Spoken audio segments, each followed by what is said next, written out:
All right, here we go. Spawning up in the top left, it is Mousesport's HeroMarine. In the purple. And his ally, it is Classic. In the red. Their opponents,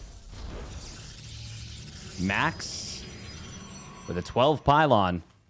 And his ally, Your Doom, the Terran player. This is a very fast pylon and gateway.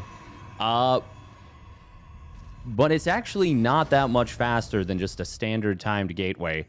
So you do have to do something with this. You are crippling your economy, relatively speaking. Like, he's already down 4 workers, and nothing has happened. So you have to get equivalent value. For a while, there was a player that I remember following a little bit.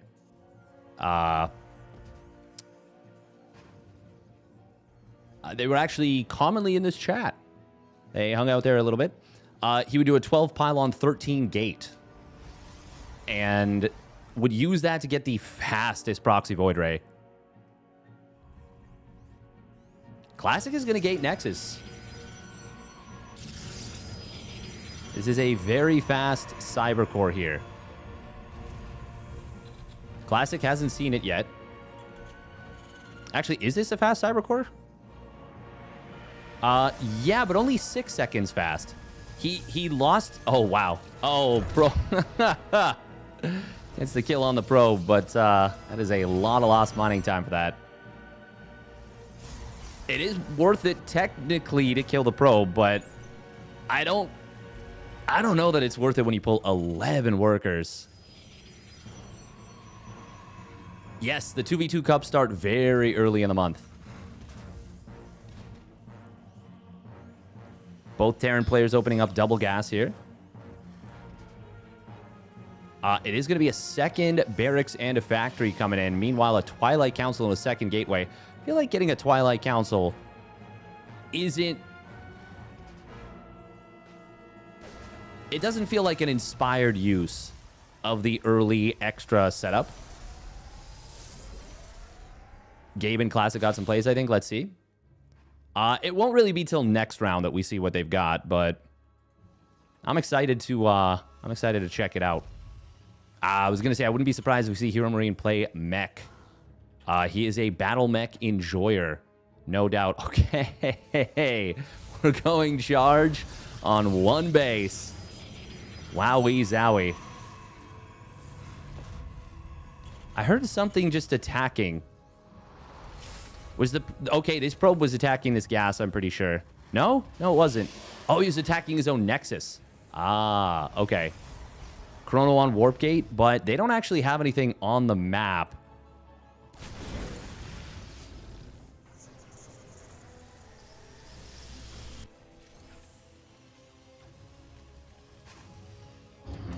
They're from the same team in Wardy Team League.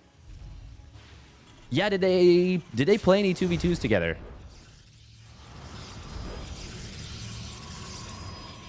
Got a siege tank coming in. HeroMarine already building his third factory, already building a defensive tank at home. And Classic and HeroMarine. Oh, that's a nice little lineup right there. Meanwhile, the Oracle getting in during all of this. Oh, and that Oracle is going to find a lot of probes in the main. Siege tank. Oh, does get a double kill on some Hellions. But Oracle is now up to how many kills? 11 kills. Oof. 8 probes, 4 SCVs going down. And, I mean, this game is obviously already out of hand. Double tank production at home for HeroMarine. Telepathically, they say. You can communicate pretty clearly, I feel like, with pings. I feel like players at this level are certainly going to be able to understand most of the time the message that is coming across. It is kind of a classic blunder at lower levels. I don't know what MMR these two are, but it is a bit of a classic blunder to overmine gas. And combined, they've got just about 1,000 gas. That is one of those things that well, makes things tricky. This is...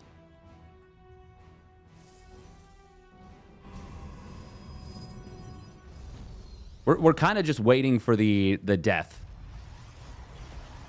at this point. It's enough of a lead.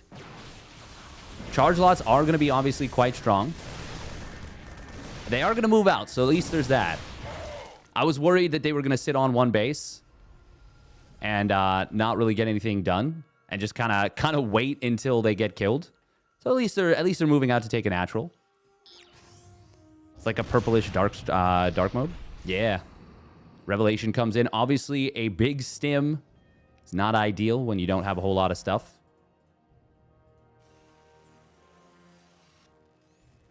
And particularly, no medevacs.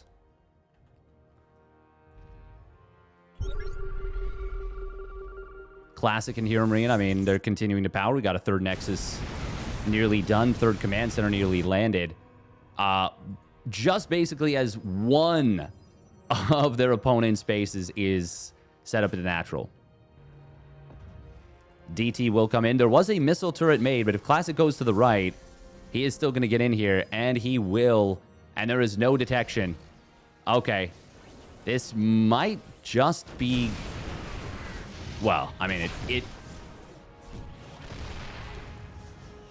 oh, wow. I didn't even know Zealots could stack up behind this gas. That's kind of funny. In a normal game, we would have already seen GG almost certainly.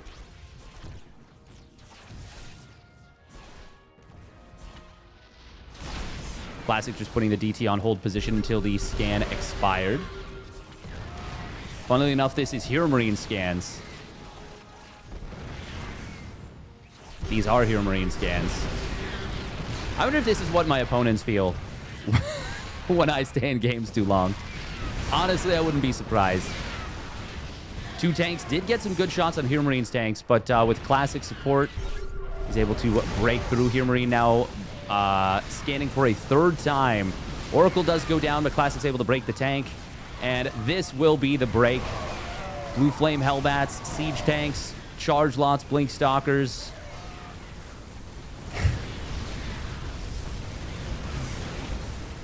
Okay. At least one of them GG'd.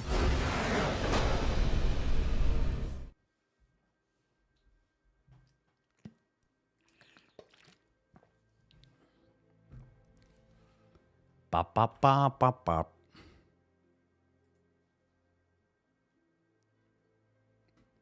Doodle-doodle-doo. Do-do-do-do-do-do. What's Blue Team MMR? That is an excellent question. I don't know.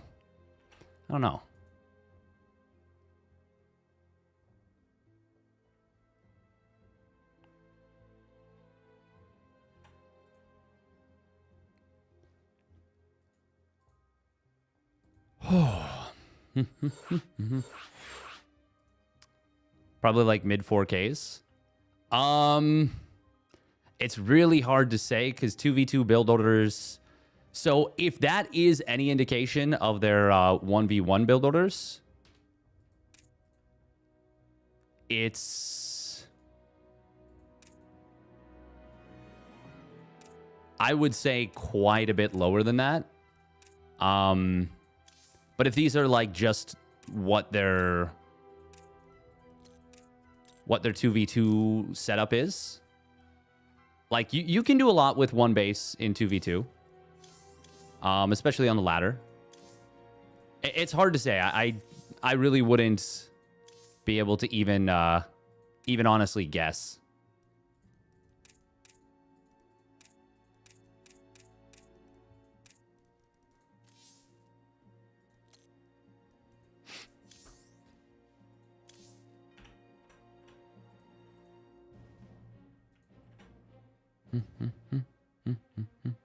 uThermal TV2 main event is S tier now. I feel like it should have always been. It's a $50,000 tournament. It may end up being the largest tournament of the year. In terms of prize pool, it has potential. Which Who am I following? The plan is to go HeroMarine Classic into versus herO+SHIN.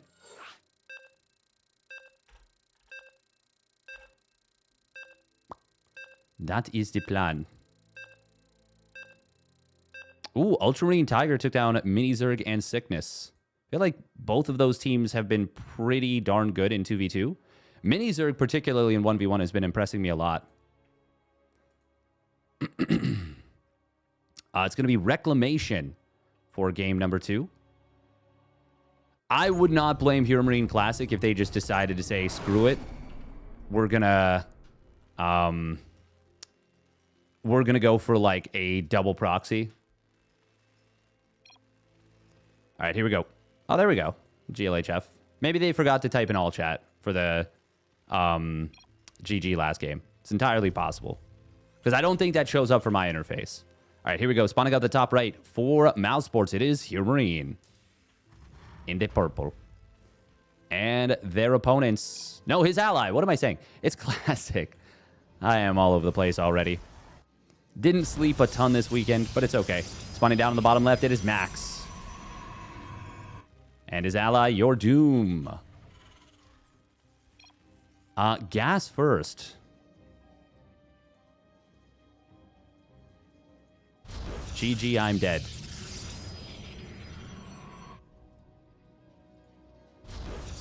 I mean, with the timing of his gateway, I would actually kind of agree. It's an interesting gateway timing. I think this is a bit of a mismatch. Yeah, a little bit. A little bit. It's unfortunate.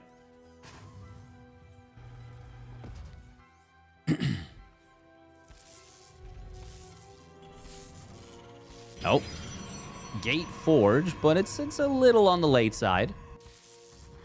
Oh, Classic is about to kill an SCV, potentially. Nope, not potentially. He just gets it. Classic doing a bit of bullying. Is there a probe on the other side of the map? Negative.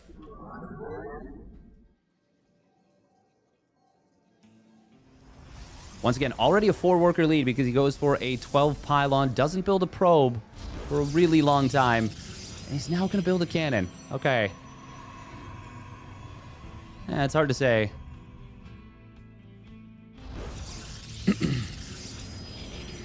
I think this team might be doing a bit of trolling, but you never know.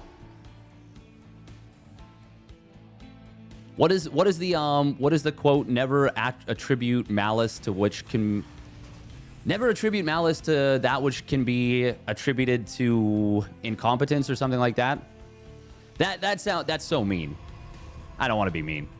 But it's more so like there's not always something untoward going on. Hanlon's Razor. By the way, this is very much an open door. A little awkward here because these two ladies are on their way across. Wikipedia. Nice. You miss 100% of the shots you don't take. Wayne Gretzky, Michael Scott. Now the question is, will this kill every probe? I think it might. There's literally nothing to stop it.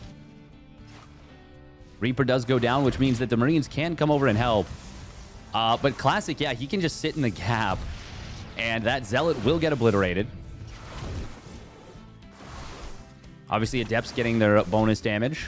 See a little bit of micro there from the Proton. But, oh, now with 2 more Adepts in. Yeah, this is completely cooked. Unfortunately for the Teal Terran. Meanwhile, Reaper on the other side gets in, gets something, and will get out.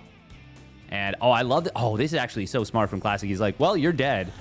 I'm a go mess with your teammate.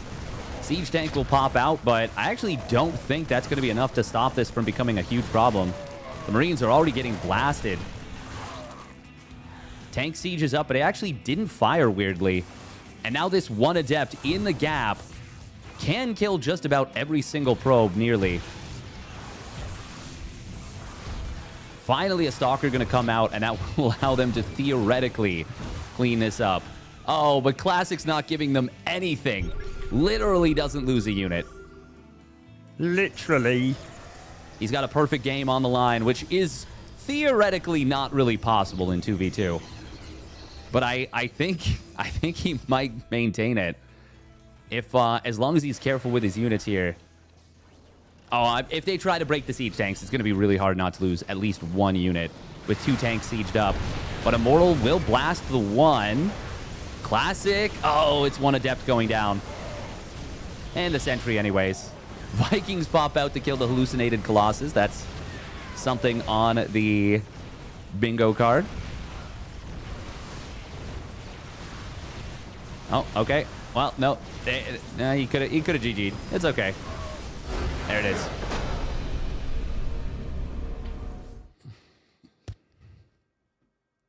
A thrilling match, which could have gone either way. Yeah, it's fine. These are open tournaments.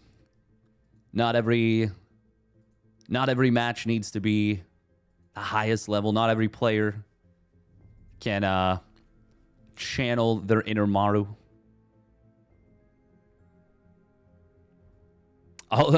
Although you could argue that the players there were maybe channeling their inner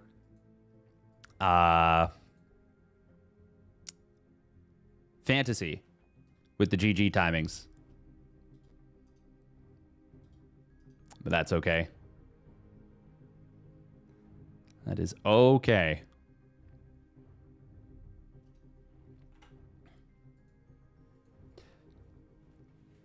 Unclear. Spicy Farts, which is just a name and a half, isn't it? A name and a half.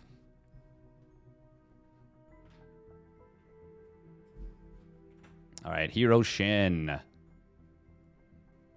So I think this match will be played on NA server. This is the only thing that's a little bit unfortunate about a Korean plus European team. I am actually super excited about this combo, though. Round of 16.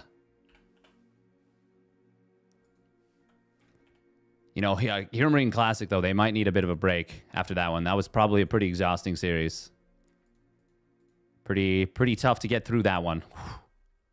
Tuckered out, no doubt.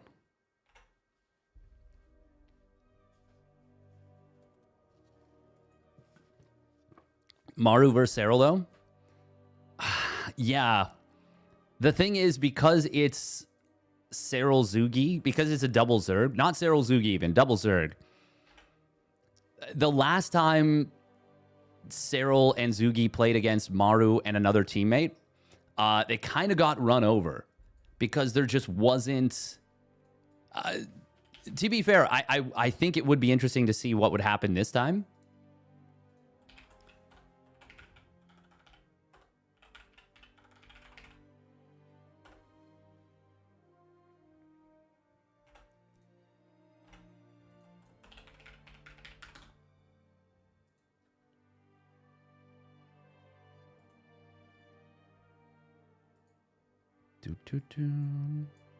Because I would love to see how herO adjusts.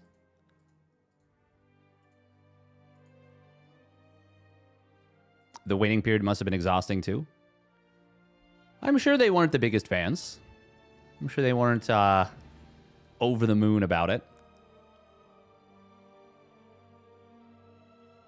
Oh man. Okay, so I used to love watching Jeopardy with my mom when I was younger, when I was growing up, and she was very, very good. You know, very good. Would always just blast, like destroy.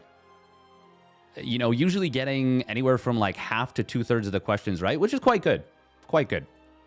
Now, obviously, we're at home and there's no buzzer and, you know, blah, blah, blah. And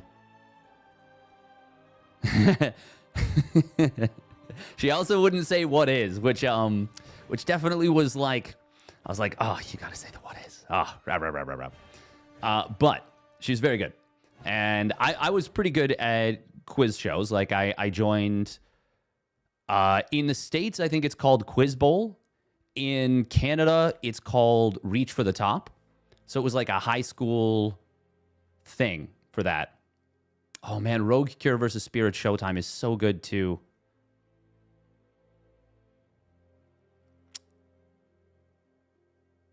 That's a Terran Zerg versus a Terran Protoss. This is a Protoss Zerg versus a Terran Protoss. No. We stick with what we're setting up for. But yeah, it was a lot of fun. Used to play. You know, we just would watch the show. And I started recently watching because Jeopardy is now uploading the like final Jeopardies of the week. And first of all, I gotta say, before, I feel like final Jeopardies were tough, but very doable. Like, generally speaking, most of the time, 2 players out of the 3, at least, on average, would get it right. Like, I don't know what it would be really interesting to see the stats, but I feel like if you were to use an average, let's say there's, 5 days in a week, 250 games of Jeopardy a year, give or take. Let's say there's 250 games of Jeopardy a year. So that means, let's just assume that every single game out of that, all 3 players make it to Final Jeopardy, so none of them have a negative score going into it. Well, just for simplicity's sake. So 750 possible answers in a year for Final Jeopardy. I feel like the number that was right would be like 500, 550 even. So if you were to reduce that down to the average of, out of 3, it would be above, what would that be? 2.2 out of 3? Which is obviously pretty high. But now I feel like it has gone kind of way down. So I would say it feels like maybe like less than 1 out of 3 on average. So like 200 answers out of 750 or whatever. Just using these imaginary numbers. I mean, they're imaginary, but they're pretty close to what it probably is. But yeah, I was very excited because there was a question. Hello on YouTube.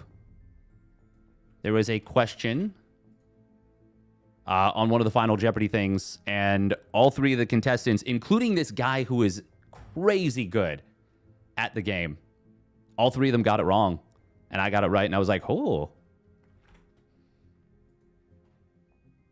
The only reason I'm celebrating it is because I have been getting blasted trying to answer them. I think out of, let's say, like 30 or 35 that I've looked at, I've only gotten, like, up until this one, like, maybe 4, right? And before, I would get maybe, like, a third.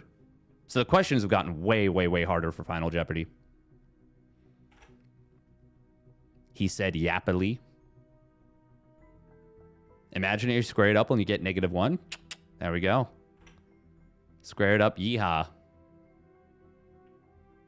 Oh, wow, I got gifted a sub to Bonjour. Bonjour is... How did I get gifted a sub? I feel like I've barely watched this guy. I've tuned in like once or twice when he was playing SC2, I think. Damn, he must be getting a crazy number of subs right now.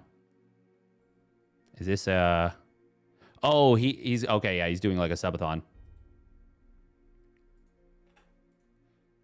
But yeah, I was very excited about my my Final Jeopardy correct answer. Where Indy and others? Not a lot of people cover these ones. Not really sure why, but I mean, uThermal was like, he was kind enough to let me cover it, which I really, really appreciated and really appreciate. Obviously, uThermal is streaming it himself. We'll win this best of 3 2v2. PZ versus TP.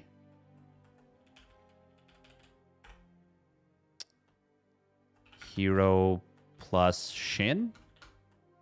PZ? Or HeroMarine+Classic? TP. We will put a 10-minute timer on this one. Prefer to watch uThermal on YouTube. He's got some really good YouTube content. Does look like TKL is covering it, by the way.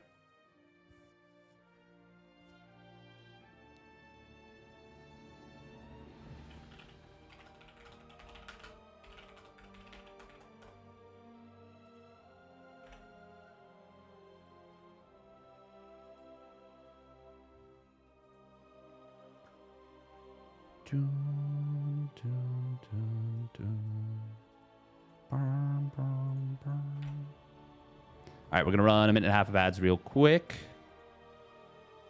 But yeah, I was very excited about my one thing. But yeah, it's actually kind of cool if you're a geek and a half like me. So I feel like most people know about Ken Jennings at this point. Welcome, Tremble. 후덜덜. Hudoldol. Cyril is already out. Unlikely. No. He's not out. He's not out yet.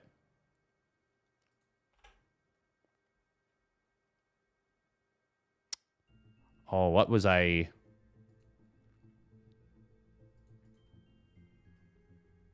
Man, I just crossed myself up so hard. I really need to get my train of thoughts aligned when I'm streaming. There's so much stimulation and there's so many things that I have to pay attention to and that I want to talk about. And it's dangerous to the ADHD brain, you know?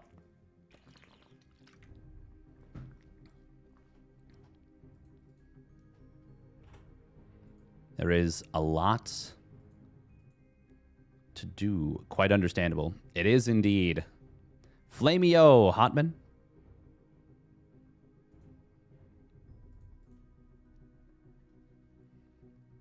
All right, there we go. HeroMarine.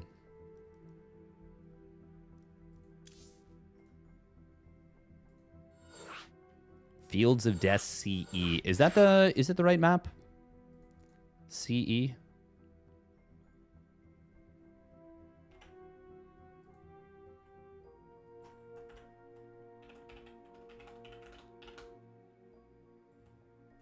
Oh, look at that. HeroMarine already changing to blue and teal.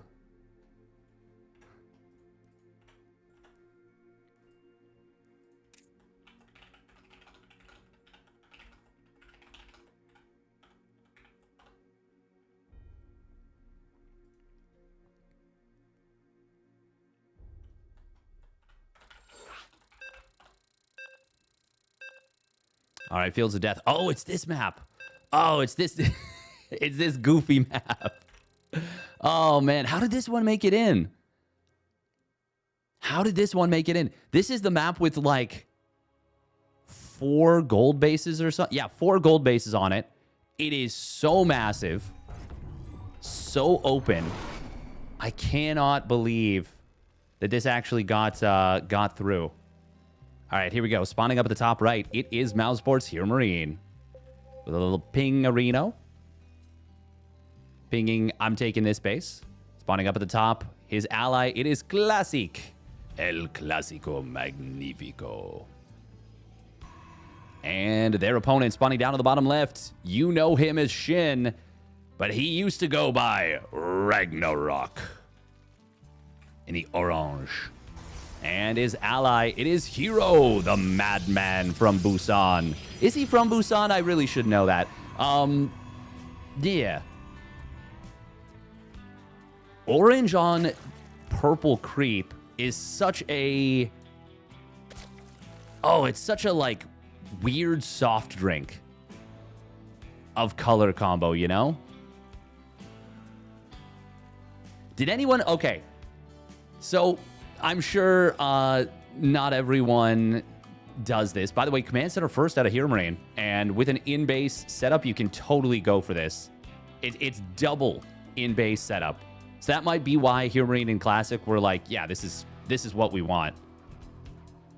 Obviously, with these rocks up as well, there is a single wide ramp that sets up 3 bases. But Blink Stalker is going to be scary potentially. Lots of opportunity for aggression despite the shared base layout. Oh, look at this. Ragnarok. Wait. Hang on.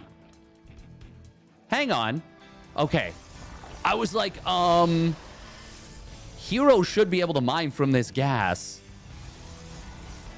You guys saw that, right? The probes were just sitting there for a while. So this is pretty cool. Shin took the gases. I actually think this is the worst way you can go about it since the Zerg player gives up drones. I actually think you 100% want to do this the other way around. Oh, no allied control. Maybe that's what it was. Ah, good call, Bomi. That's really interesting. Yeah, they were just waiting there. And he clearly clicked on it. Yeah, so it has to have been allied control. A good call. Thank you, Bomi. Oh, by the way, when you were talking... okay, this is not a big deal, but I do like to clarify things. When you were talking about you were on 55 drones, were you talking about my game versus patches or my game versus you? Because the game versus you, I 100% all in. 100%. That was a very committed, aggressive attack. Oh, drone not going to go down. That is a really nice kill on the first adept. Did he get anything? A probe died somewhere, but I think that might have been a... Yeah, that was a scouting probe almost for sure. It's so nice having the interface that shows all 4 worker counts all the time. Definitely Toss should build simulators even for Terran. I think it's Terran that benefits the most and Toss that is costed the least. At this point, I can't remember, to be honest. Yeah, because the game versus patches, that was more of like a reactive I get to attack. Because I definitely don't feel confident in macro games versus Protoss these days. I'm trying to figure it out, but it's tough. But versus Terran, I don't feel the need to all in, and I feel like I rarely all in actually versus Terran. I do some aggressive plays. Like I'll do like Ling Floods and stuff, but like not like Ravager Ling Bane. I don't really play ultra aggressive. I play a relatively low drone count Hydra Ling Bane. And that's also something I'm trying to get better at transitions into the late game. Oh, Oracle for Classic gets 1 kill? What did he even kill? It looks like a probe. But it is going to have to recall out of here. It is very much trapped. Did he tag? Oh, he did tag these 2 stalkers. That's kind of nice. Teleport successful. TP is way more common to see the gas share. Yeah.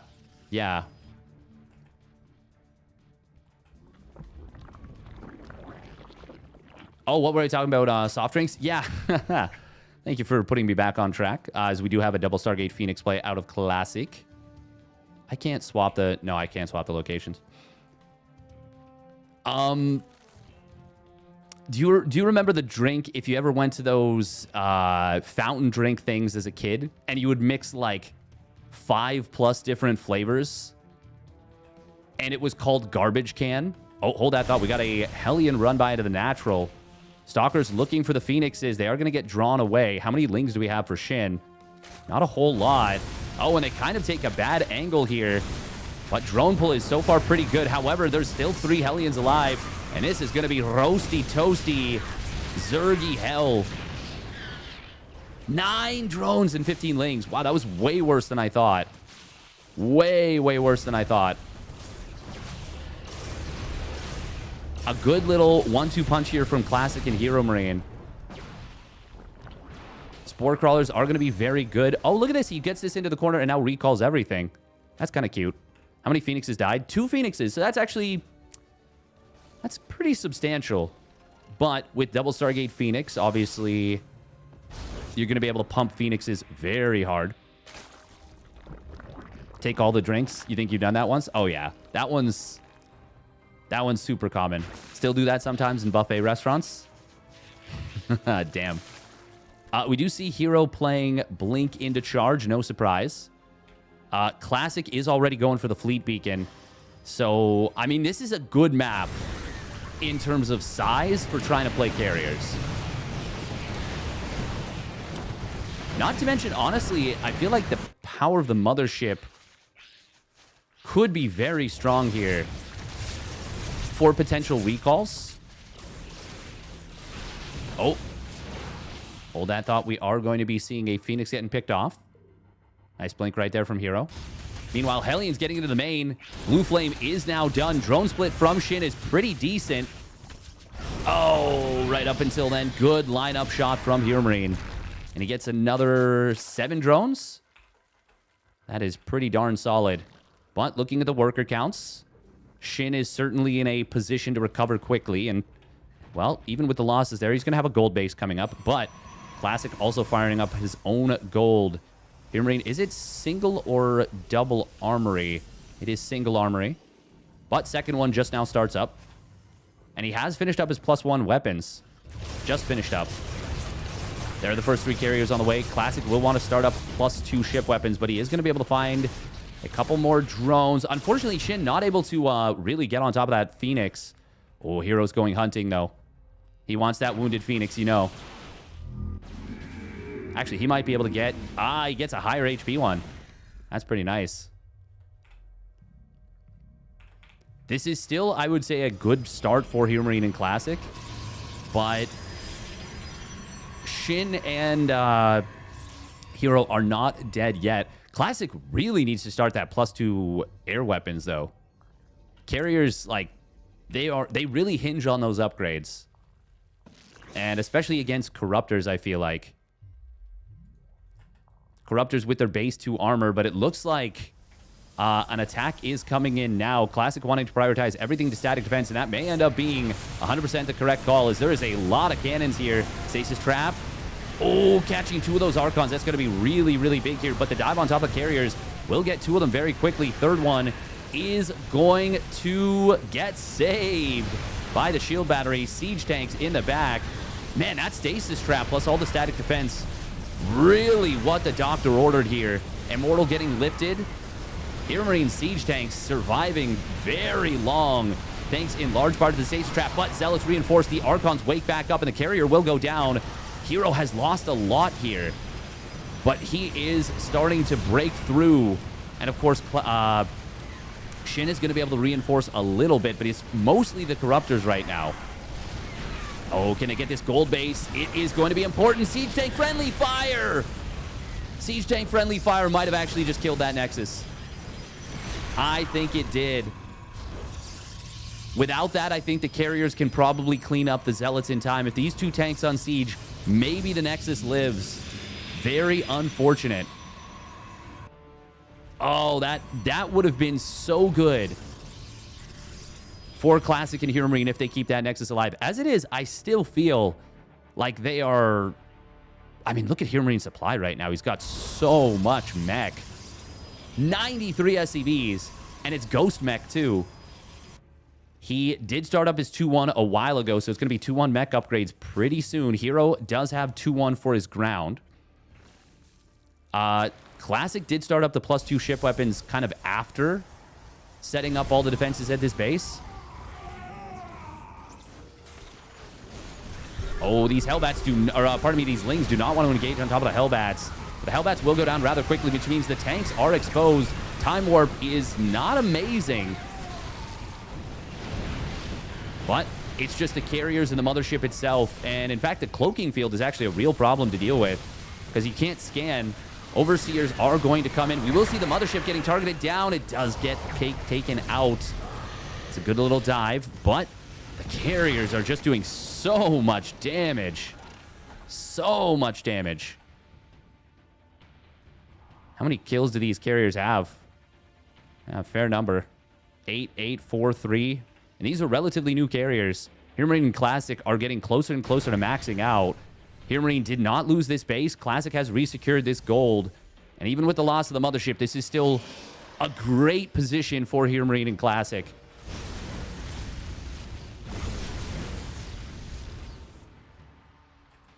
Now, I will say Shin and Hero, they should kind of take this game with a bit of a grain of salt. I feel like Terran Protoss on this map is really hard for Zerg Protoss to deal with if the Terran and Protoss play the way Classic and HeroMarine are, which is Phoenix mech into carriers. Zealots are not quite able to get into the main there. What is a nice depot lift, even if it was a little bit late. It was still certainly in time. And these Zealots, they're going to run into a ton of static defense. They're trying to distract, and they will successfully draw the carriers away, which does allow for a big jump on top of the siege tanks of HeroMarine. Really, really nice combo play right there. Time Warp and Cloaking Field getting baited out. Ooh, does he get the Planetary? Yes, he does. Hero does with the Immortals and Archons. I don't know about re-engaging right here, but they're going to go for it. One carrier goes down. There's a lot of Corruptors. They have +2 air weapons, which against the armorless and only +1 shields carriers, they're killing them mighty fast. Hang on. I was talking like this game was kind of over. Oh, that's a... Okay. Oh, they went... Oh, my God. They went way too deep. They went way too deep.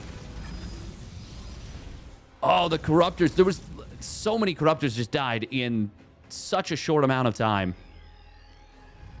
Without Hero there to kind of tank a lot of the shots on or from the carriers, those Corruptors go a little bit too far. A couple more carriers pop out. And the Corruptors kind of got disintegrated. No disintegrations. That was a really, really good attack out of Shin and Hero, right up until it wasn't.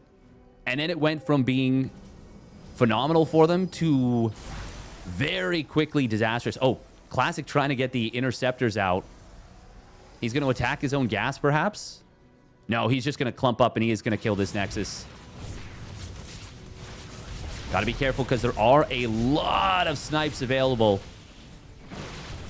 Oh, if the Corruptors go too far. Okay, he did see the ghosts with the Overseers. Oh, look at these hallucinated Zealots. That's quite nice. This is a really nasty combo. How many interceptors are there? There's a lot. And there's no Marine mass DPS to target it down quickly. Blue Flame Hellbats versus Immortal.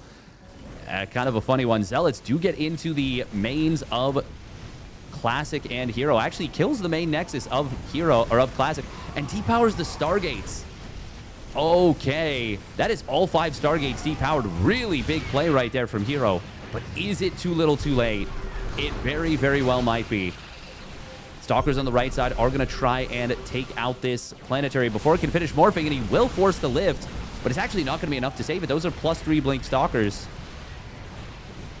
There's a lot of Ling Bane here. Even now, even with the supplies as they are and the army values as they are, Hero having lost that gold base, he does have another one on the right side, but his mining is... It's not where you want it to be. He gets his gold base in the middle back up. But even with all that, this is still not necessarily over. That was a really nice play, delaying things for Classic, and the immobility... Actually, hang on. The kill on that Nexus means that if these Stalkers get into the main base, if he blinks into the main here with these Blinky boys, the carriers would have to cross a very long stretch of terrain, but it looks like he is just going to go for it. You do see... Oh, God, that Artosis pylon. If he clicks the pylon, that would be amazing, but he's not doing so. They get through the wall, but a lot of the army has already gone down. Hero basically already needs to recall out. Actually, well, there's a bit of a free... Oh, my God, if he gets +1 ship weapons... Well, that's actually not the biggest of deals. I thought that was a mech upgrade. Still nice. Gets it at like 99%. Well, 95%. It's pretty good. Hero's got to recall out like very, very soon. There we go. He is going to try and get out of here. By the way, there is a Guardian Shield Sentry available for Classic. Shin is getting into Vipers. He's also getting the +3 flyer attacks. He's only been on 1 Spire. 3-2 upgrades for the ground, but, I mean, this is 15 siege tanks, sorry, 17 and 15 ghosts. God, this is a death push, if ever there was one. Zealot's going to try and flank this army. They will get, like, 1 Cyclone and get obliterated. These Banelings, oh, God, they're going to get hit hard. Exhausted.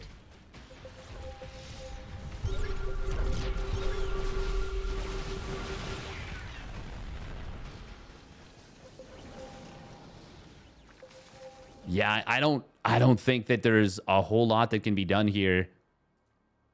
Maybe a parasitic bomb that wipes out every interceptor. Oh, there's no recall available. Hero is very much in a pickle. SCVs are going to trap these stalkers. Planetary Fortress wailing away at them. They're all going to die. And the resources loss is approaching catastrophic. Siege Tank's going to do very well against the Blink Stalkers with 3-3 on the mech. Yeah, it doesn't even matter that he got +1 ship weapons. I don't think that's even a little bit necessary. I was thinking that was like +3 ship weapon or +3 armor and plating. And even then, it probably isn't going to make a difference. I'm just always excited when an upgrade gets denied at like 95+%. This is the play I wanted to see from Hero before. And I feel like if he'd gone for it with just the Blink Stalkers instead of running by at the front, because the Nexus was dead, so there was no option to recall to this position, it could have really stretched their opponents thin. Recall comes through, but I mean, Hero's going to lose more and more stuff. Parasitic Bomb does come in, but who gives a shit? I mean, it's not going to do anything unless the interceptors are out. Blink Forward going to come in. It's a very bright, flashy fight. But it is not a good fight for Hero and Shin. Classic and HeroMarine get the pew-pews. They get the blasty tank shots. They get the interceptors killing everything. And they get a Game 1 victory. HeroMarine Classic. Kind of just amass the ideal army. What language are they speaking? They're speaking the language of pings. That's a lot of tanks and carriers and ghosts. Tanks, carriers, ghosts. Mothership. Blue Flame Hellbats. How much do Blue Flame Hellbats deal in terms of damage when they have their +3 weapons? It's a lot. They're like such an underrated unit.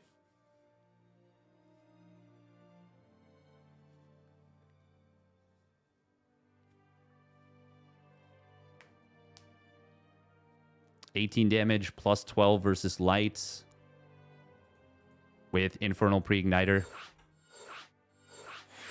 And then... Oh, they don't get any added upgrades for Infernal Pre-Igniter anymore, I don't think.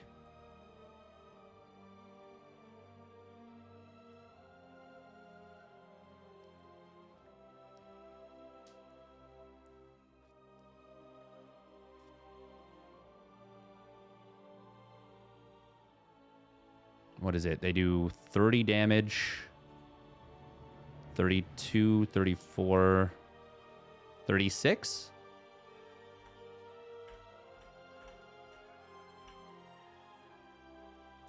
Okay, this is going to be Reclamation. So, a much smaller map. I honestly think I should probably get Fields of Death out of the map pool. It's too big. It's not aesthetically nice. I just think it's kind of... That's just how attack upgrades work. The scaling? Or, oh, like add-ons. Well, it used to be that Blue Flame Hellbats did more damage and they one-shotted even +3 Carapace Lings in a cone. Which is... I'm trying to remember then what was changed.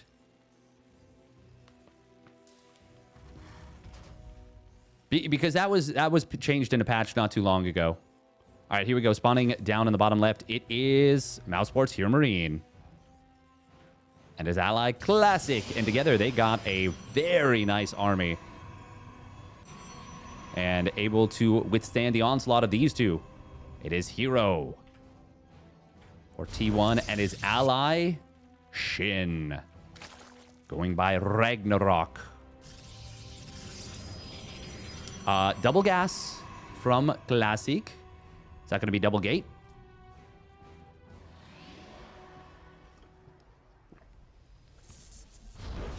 He is faking the gate nexus. Hero, though, is like, you're not really trying to take this, are you? Good job checking back in. It is double gas from both Classic and HeroMarine. Shin going to open up, of course, with the hatch first. Hatch gas pool, no surprise. Hero, for his part, will go gate nexus. And Classic did not scout, so no denial of that. He's going to scout now, but it's a... This was a scout on second gateway, no? Or was this the probe at the natural? No. It was even later than second gateway. Prefer the double gases. I think for Terran Protoss, it's kind of necessary. If there's a Zerg on the team, on the opposing team, taking the low ground bases feels very scary. Not impossible, but scary. Oh, Reaper actually misses the probe here, unfortunately.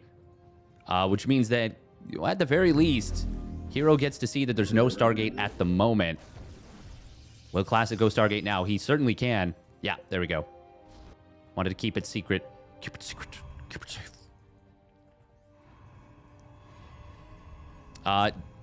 Does he cancel Warp Gate? He hasn't yet.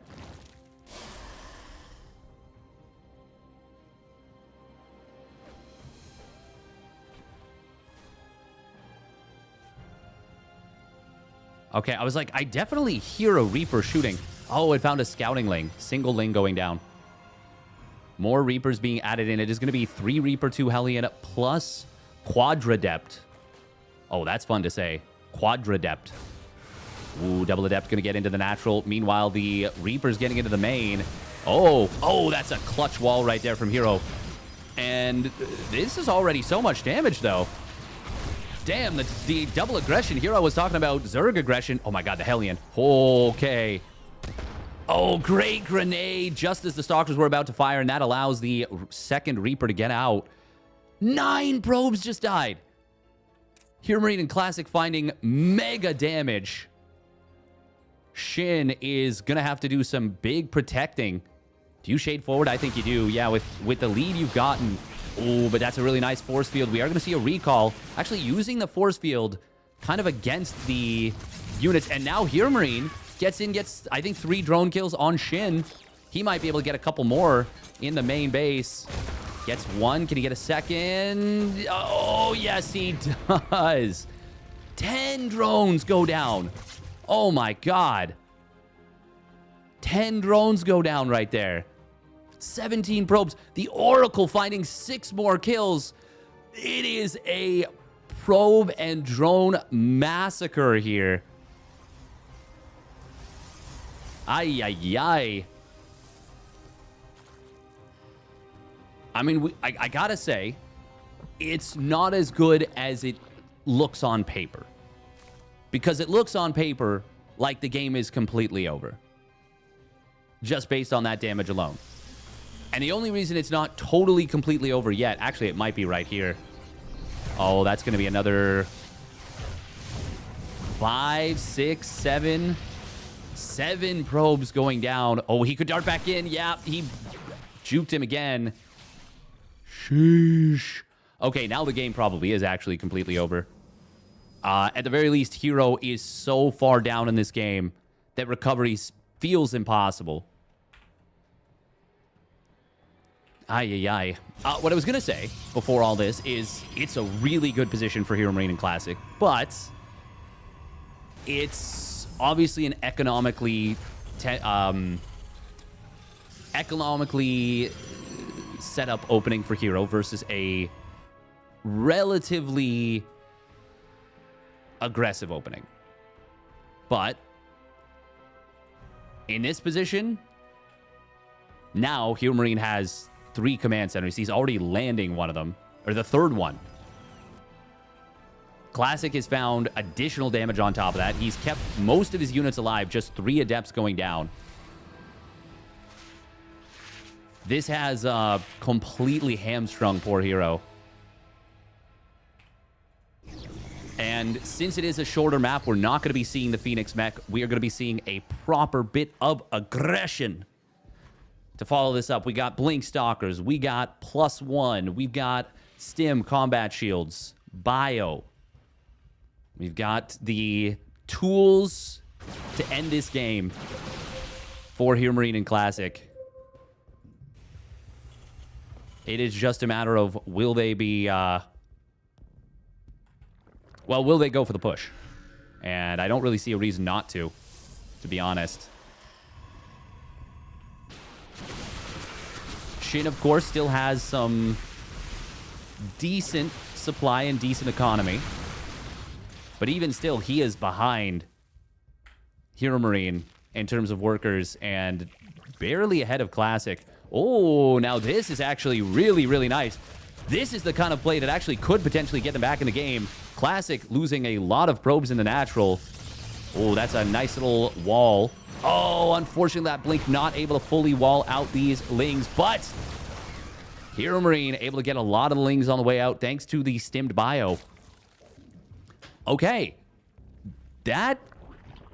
I wouldn't say that equalizes the game, but that actually does give a lifeline now. The problem is Hero... Oh, no! Oh, God! Shin has blocked creep. Ay. Killing this creep tumor is actually the nicest thing they could do for their opponents there. Shin forgetting about the, the fundamentals of the 1v1 scenario. Nice little counterattack of Lings on the other side, but it will get cleaned up. Corrosive Biles. Oh, he didn't place them all correctly, so he doesn't even get the frontline tank, unfortunately. They can hold this ramp for a long time, but it is a 2-base Hero and a 3-base Zerg. Oh, Fungal. Oh, my God. How did he dodge that? That was like a single frame away from hitting. Big Fungal on the Marines. That one siege tank staying alive for as long as it has been a real problem. But right now, this is kind of a good concave for Shin and Hero. HeroMarine+Classic really don't need to force the issue at this point. And in fact, I would say they probably can't. But yeah, they really just don't need to. Oh, stasis trap. Hit. Oh my God.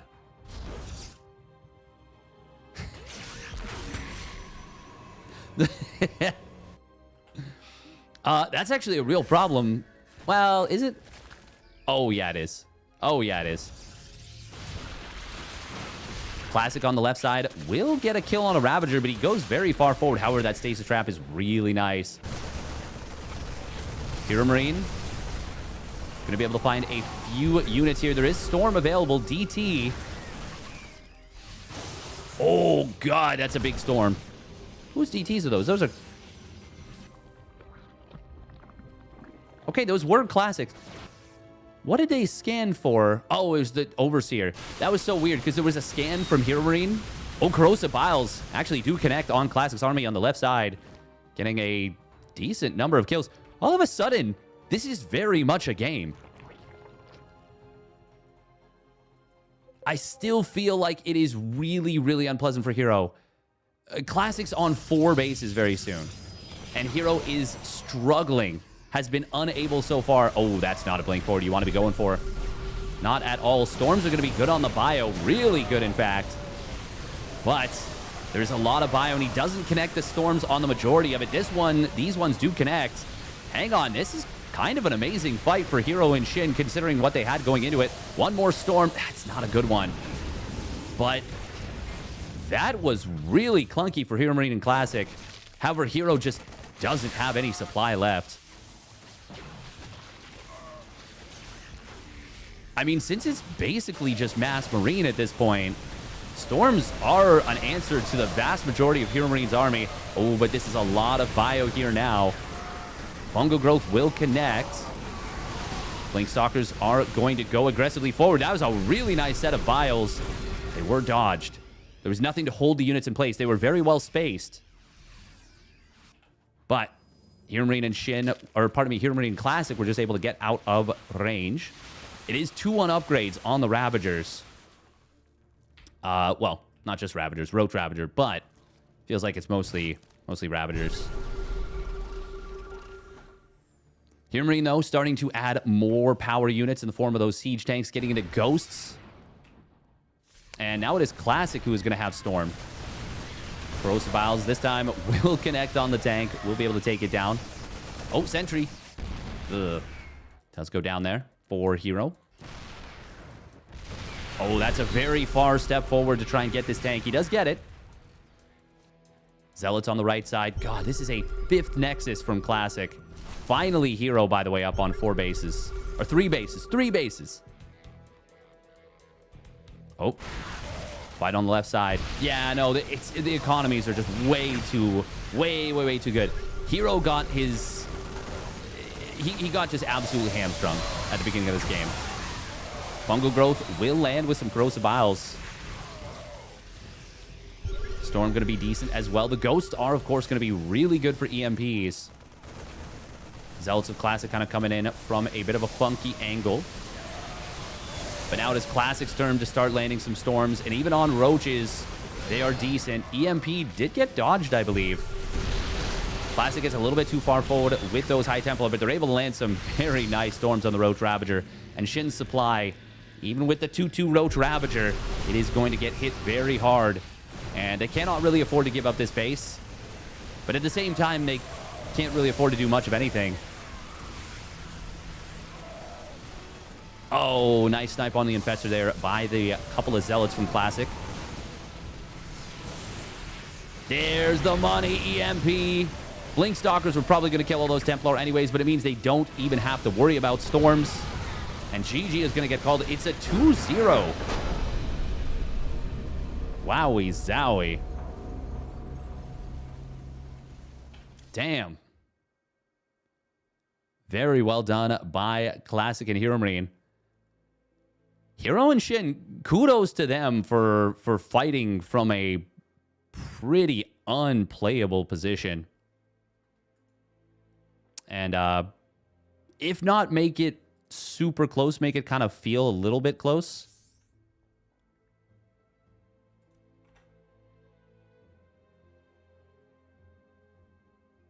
Death Mars and Zardiant. 2-1 SOS and Bunny. Oh, wowie zowie.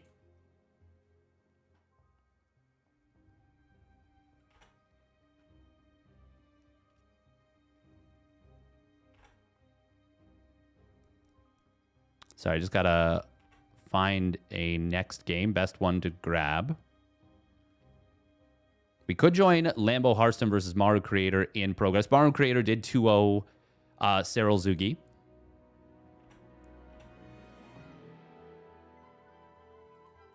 Yeah, I think we joined this one in progress, right?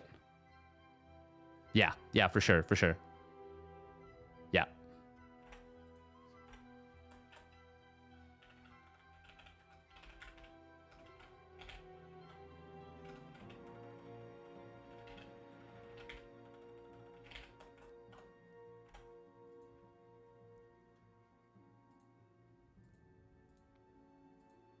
Yeah, I'm kind of surprised people underestimated them so much. Thank you very much, Bane Supper, for the 2-1 resub at 31 months. Welcome, Nicholas Guillermo. Have I missed uThermal? Not yet. Okay, Creator and Maru are up 1-0.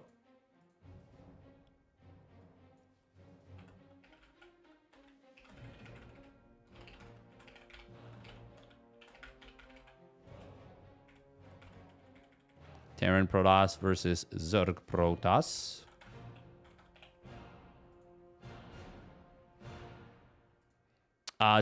Points are very important for this one, by the way. Clearly need to watch 40 Team League more.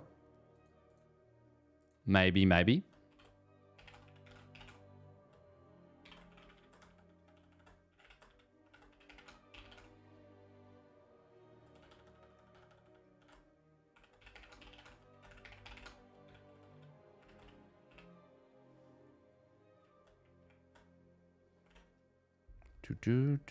Still very strong in 1v1s.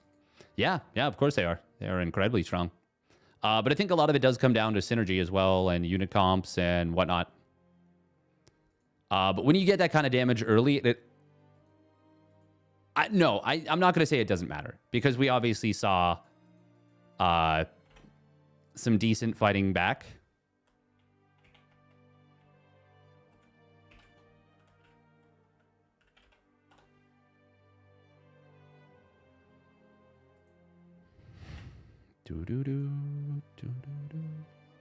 But yeah, I will say the damage that was done early at this level, even in 2v2, it is hard to recover from. For basically any race, you know, it's always going to be hard to recover from. If it's later in the game, even if a Protoss player got dropped to 0 probes, but they're on 4 bases, have a big army, and their ally is kind of untouched, as long as they are still in a position to be able to kind of hold their bases, you can actually rebuild probes really fast. I'm not going to say they're going to get back in the game per se, but it's a lot more doable than when you're on 2 Nexus. You kill basically nothing of your opponents, and they still, you know, have all the initiative, all the units, all the stuff. All the stuff. Spacey, Mazy, and Anticore, double Zerg combo did take a game off of Bjorn and Solar. That's pretty gosh darn impressive. All right, minute and a half of ads real quick.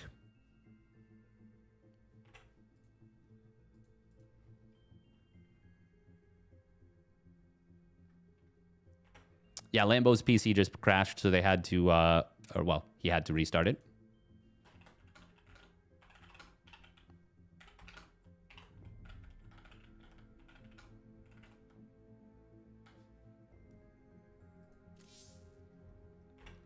They're also going to have to remake Lobby, but that is okay. We will get a prediction going. Who will win this best of 3 2v2? TP versus ZP. That is Maru and Creator up 1-0. Lambo plus Harstom down 0-1.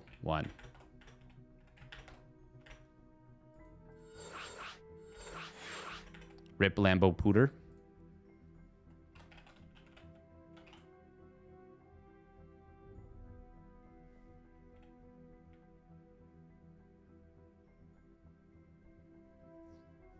Wait.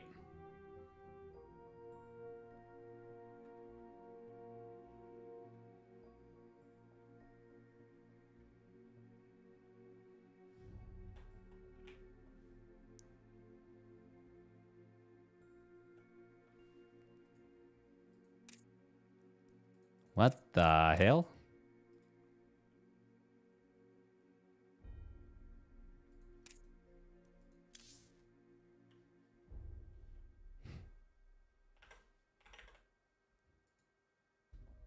What is this? What is this imposter doing here?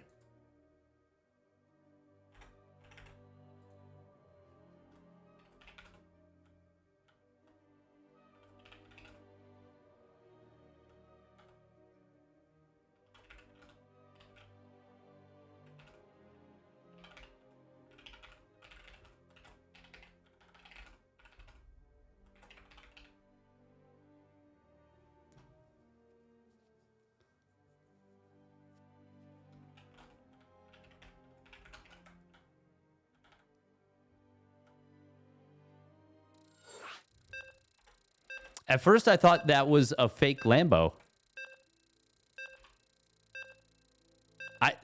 That was so weird. It was 2 Lambos in the lobby for a minute. Super, super strange. I'm trying to remember patch. Damage bonus per upgrade reduced from +2, +1 versus life to +2. Oh, okay. Okay, that's what they changed about the up. Oh, yeah, okay. I remember now. Cool. All right, let's get into it. Ghost player because of the crash? Yeah. It's just weird because they remade the lobby. Right, spawning down on the bottom right. It is Creator. In the red. And his ally, Onside Gaming's Maru. Almost never see him with the orange pieces. This is really interesting. And their opponent spawning up the top left. It is Hearthstone for the Shopify Rebellion. And his ally, Lambo. Also for the Shopify Rebellion. Very nice to see an actual team of teammates. Teammates... you guys know what I mean. I don't, but you do.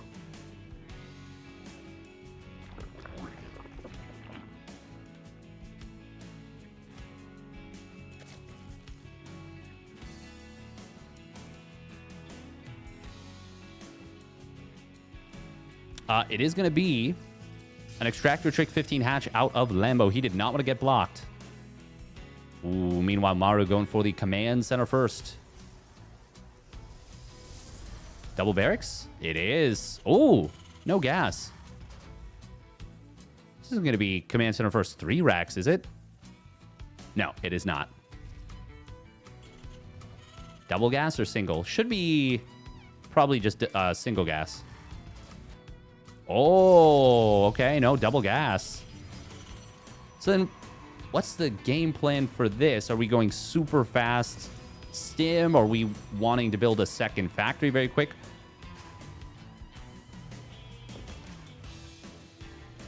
I'm very curious.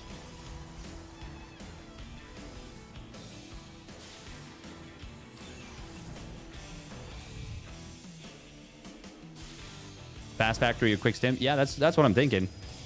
Okay, reactor. Oh, wow, that is a fast reactor. Okay, yeah. I mean, those reactors being 50 gas, it is expensive. He just pumps out a single Marine before the add-ons. But obviously, the earlier you get your add-ons, the nicer it is. Hearthstone, though, is going for the double chrono on the double gate.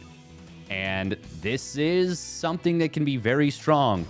On this map in particular, the Speedling 3-gate Stalker play. This is one of the strongest power combos that Zerg Protoss can bring to the table. I like this position of the bunker, but this is still going to be so tough. They're kind of giving up the forward position, and because the factory is so late, you're not going to have siege tanks out.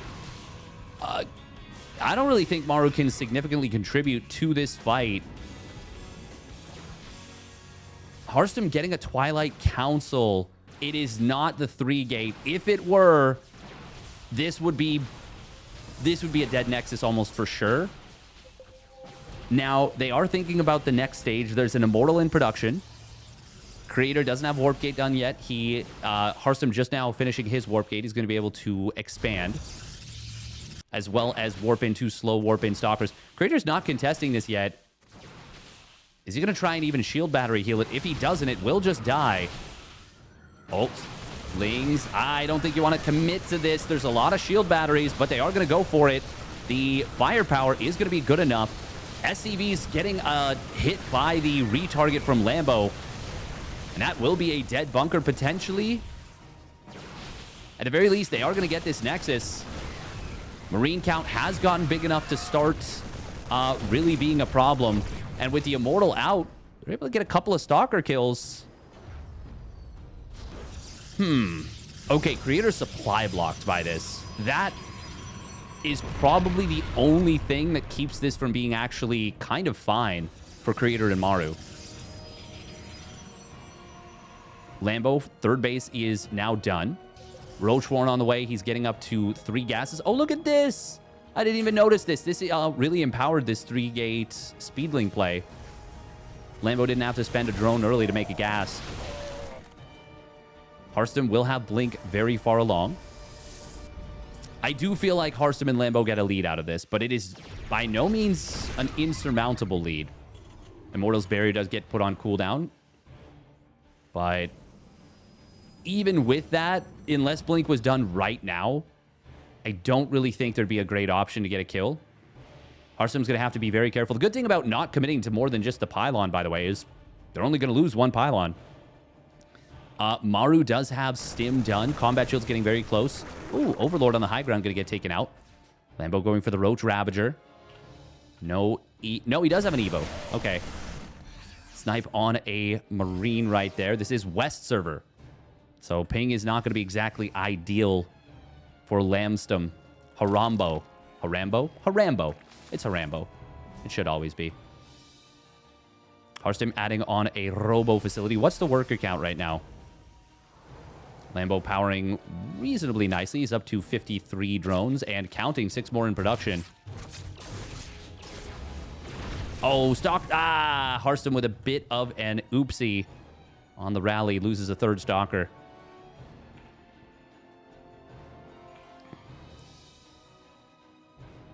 Obviously, Maru lost a lot of SCVs there, too. He is up at 45, though, now. Is there a 3rd CC? No. This is a Nikaract kind of play. Double Engineering Bay 5 racks. Hearthstone not getting charged. He's prioritizing Colossus production, which is going to be really good against the Marines, but not as good against the tanks. That's where the Ravagers of Lambo are going to have to come into play. Lambo, by the way, is going up to double Engineering Bay, or double Evo Chamber now. Oh, Hearthstone blinking out of there. Good job. Recognizing that there was potential of a tank in addition to those 2 Immortals. Will we see scans for the Observer? They are saving scans right now. Oh, there's an Observer for Creator. Oh, that's so painful for Hearthstone. So painful for Lambo and Hearthstone. Lambo has stopped at 64 drones. He has got Ravagers morphing in, already at 5. 2 more in production. No Roach speed just yet. No +1 Carapace. Nice force fields from Creator. Going to grab a Ravager. Lambo will break them. Hearthstone. This is where charge would have been so much better, potentially. Lambo, though, with the taking of this base, I mean, they can't hold this. They need to give it up right now. Even the idea of thinking about holding it is just not an option. Lambo going to be knocked back down to 2 bases, and that will actually give Creator and Maru the flexibility to go home if they want, and they are going to exercise their options. The problem with that, though, is now Hearthstone's up to Colossus, and his charge will get to complete. But, oh, look at these patrolling lanes. This wasn't all in by any means, but it was... I feel like they could have gotten a lot more done with how committed it was. But I respect the decision to play it safe. I mean, this army is not replaceable for Maru and Creator. Particularly, it feels like for Maru, it would be a lot more difficult to get out of there. But I don't think Creator had Blink at the time either. Siege tanks obviously very, very good in 2v2, especially defensively. Lambo and Hearthstone are currently feeling strong to go for the counterattack. Now, are they strong enough to do anything here? I don't really think so. They might go for it, though. Force fields come in, but Creator's able to blink back behind them. Ravagers on the right side. Oh, nice force fields grabbing an Immortal, but a nice hot pickup from Creator. Blink forward, not quite able to get it. Good hot pickup. Good job getting out of there. Shield Battery also, of course, getting some clutch healing. I really feel like Lambo and Hearthstone do not have much of an opportunity, but we are going to see an aggressive blink forward. It's not just not an opportunity. Their army getting enveloped here. They were split up too much. Too much of Lambo's army was on the left side, and Hearthstone doesn't have enough frontline. Blink forward, getting the Colossus. Corrosive Bile is going to be really good here on the army. But the siege tanks are very scary. The army power of Maru+Creator feeling very, very strong, very powerful. But it does kind of have to be balled up a little bit. Corrosive Biles find one of those tanks. There's a lot of bio here for Maru, and not enough Roach Ravager for Lambo. Once again, going for big army maneuvers, and it's kind of leaving them a little bit exposed. Disruptor shot will get avoided. Good job on the blink back. 2-2 is on the way for Lambo and Maru, for that matter. But +2 Carapace just started for Lambo. Double Colossus production for Hearthstone, but he just started his +1 attack. That is going to be a really big problem against +2 armor. Even Marines are actually going to stand up way harder against +0 Colossus than you will ever expect. Uh-oh, Hearthstone's army. He is in trouble. He's going to lose one of these Colossus. Creator does have his own +1 attack. Lambo is going to counterattack. We'll find the third Nexus and third command centers of Maru+Creator.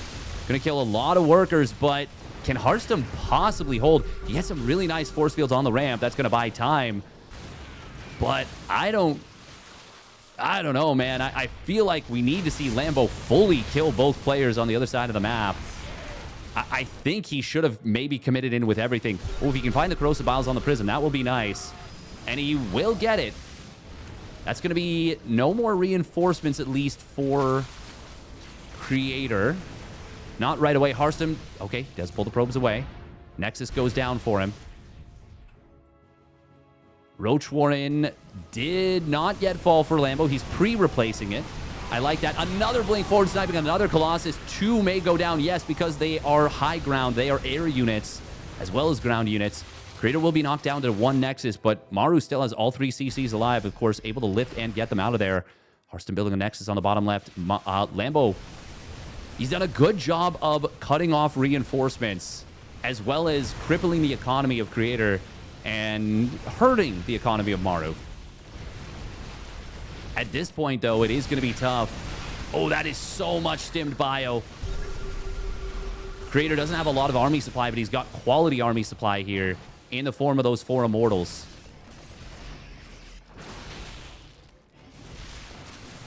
Oh, the mobility of Maru's army is so much superior with the stims, with the ability to slow his opponent. Lambo now going to get pinched off in the middle of the map, and he is going to get taken out with everything, and that is going to be Creator and Maru almost certainly winning this game now.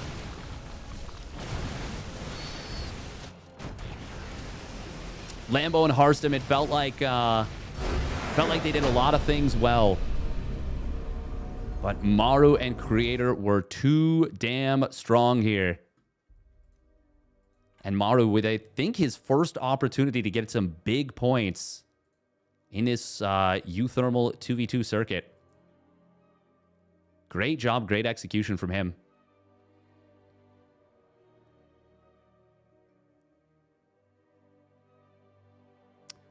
SOS and Bunny got knocked out without winning a map. No, sorry, that's not true. They won 1 map versus Def Mars' Zardian. They lost 1-2 and then got eliminated by Skillless and a Laser immediately in the loser bracket. Ooh, herO+SHIN versus Trigger and Goblin will be available in the loser bracket. That'll be a best of 1.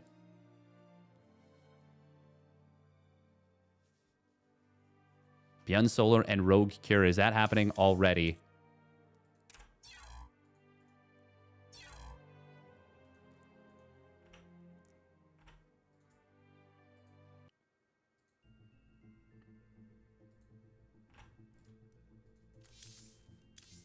Oh, yeah. They're 10 minutes in to one of their games.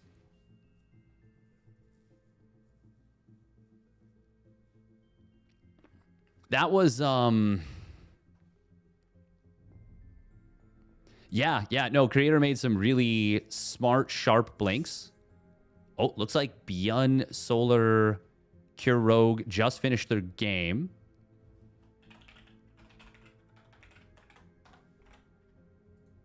We'll see what the score is. Rogue and Cure are up 1-0.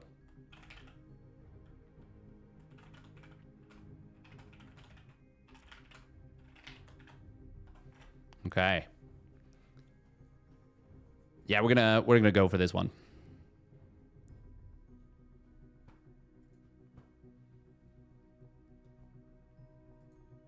Are Showtime and Spirit also in the lower bracket? No, they're actually still alive. Oh no, they are in the. Are they in the loser bracket? Yeah, they are. Oh wow. Oh, they're up against Mini Zerg.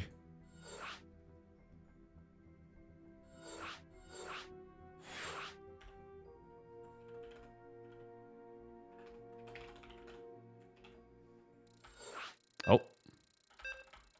They're going teal orange versus red blue. That's okay. All right, Rogue and Cure versus Beyond and Solar. I love me some chaos.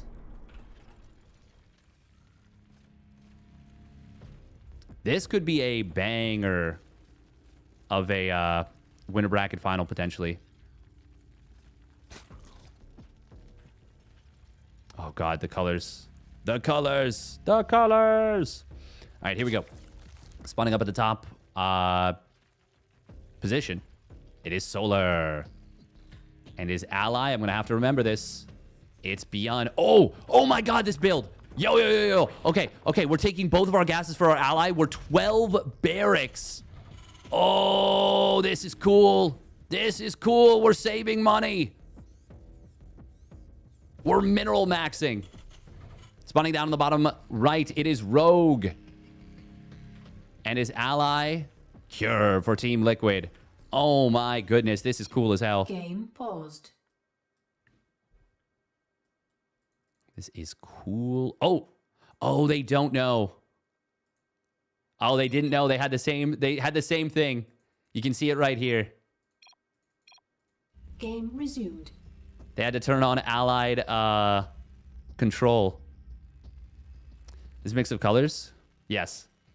Are Solar and Beyond Morgan right now? Sure. I don't even know.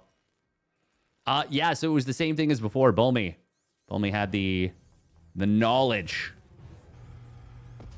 We got knowledge checked.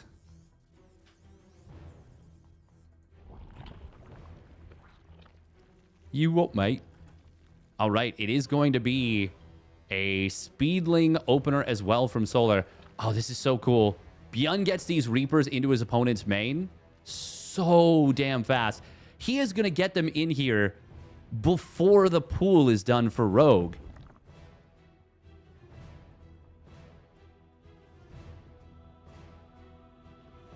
Oh, yeah, yeah. Turn on team color. Yeah.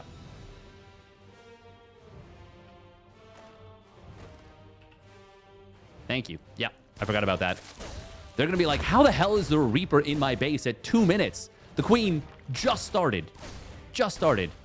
Reaper is out on the other side for Cure. They've got to be like, what is happening right here? This is a sick, sick opener. Nice Spore Crawler morph so far, but Rogue is going to lose so much in terms of mining time, in terms of drones, in terms of everything. This is turbo committed. I think Spine Crawler is probably best choice. A lot of stuff has already died. It's hard to tell exactly how much. This needs to get a lot done, but it is going to get a lot done. Targeting the Spine. Oh, he kills it. That is very expensive for Rogue. Queen popped out. He injected.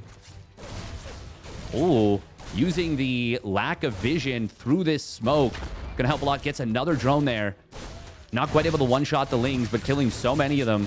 Reaper's going to try and join up for Cure. He does get a kill on one of the Reapers finally, but on the other side, it is a Reaper of Cure going down. More Reapers getting in here.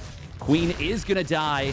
Lings of Solar showing up as well. They don't even have speed yet, but they're going to contribute so much. Hellion of Cure is going to struggle against the Reapers, but will do well against the slow Lings. But now Solar has Ling speed done. They have their opponents on the ropes already, particularly Rogue. Rogue is in so much trouble, down to 14 drones. They could not have gotten it better, I think, with Rogue being the one on the side. Actually, I guess it would have been tough regardless. But the fact that... it's hard to say because the Zerg would have had trouble contributing anyways, but such a sick build coming in from Solar Beyond. They're going to take game number 2, and they are going to even the series at 1 apiece.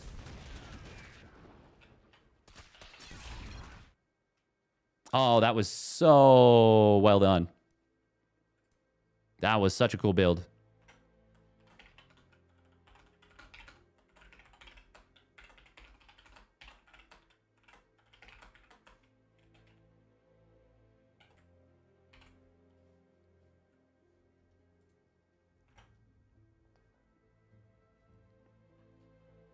Those that know, those that don't know.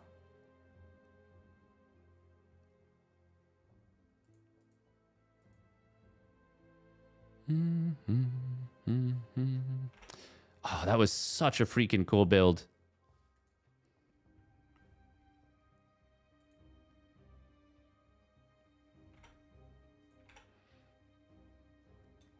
I think tank pushes on that map, by the way, going back to the Lambo Hearthstone series, are really tough to deal with because flanking with the armies that Lambo and Hearthstone had was always going to take a long time. All right, who will win this best of 3 2v2 game 3? Rogue and Cure. ZT versus Beyond and Solar. TZ.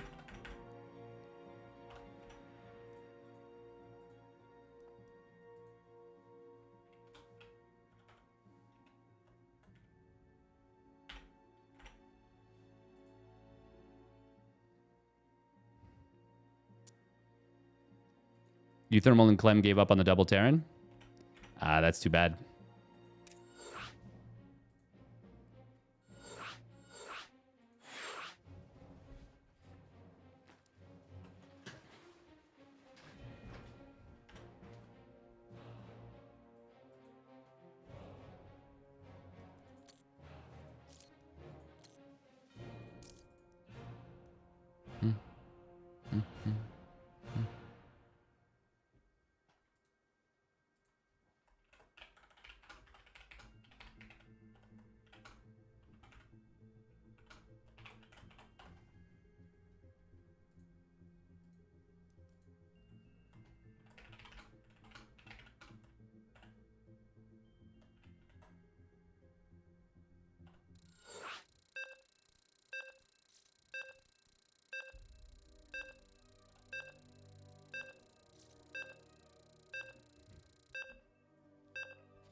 Yeah, that was definitely one of those situations, though, for Lambo and Hearthstone where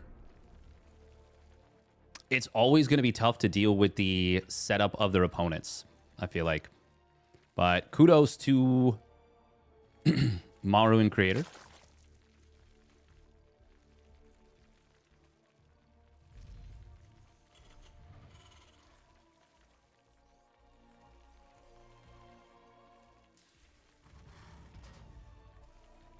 All right. Here we go. Spawning down in the bottom left. Bringing it back. We didn't see how game 1 went, but game 2 was freaking cool. It is Solar. And his ally, Beyond, for the Shopify Rebellion. And their opponent spawning up at the top right for Team Liquid. It's Cure. In the orange. And his ally, Rogue. In the red. I'm trying to think of how you actually deal with that as a Zerg player in those positions. And I can't really think of what you can do. Even with an Extractor Trick 15 hatch, 15 pool, where the double queen pops out 10 seconds earlier.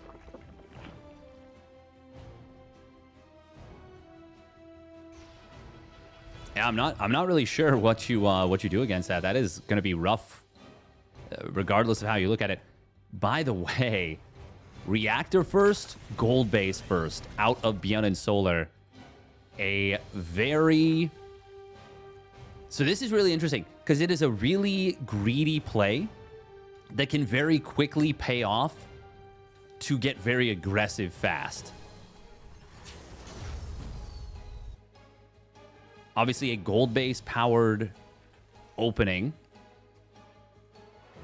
can be really strong for the Zerg in terms of kind of pushing in the next minute or two.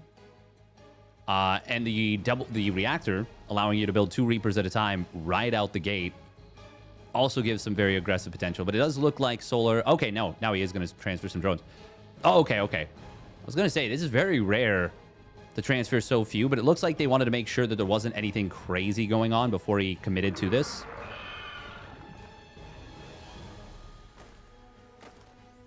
Very unfortunate for Kira that he's going for...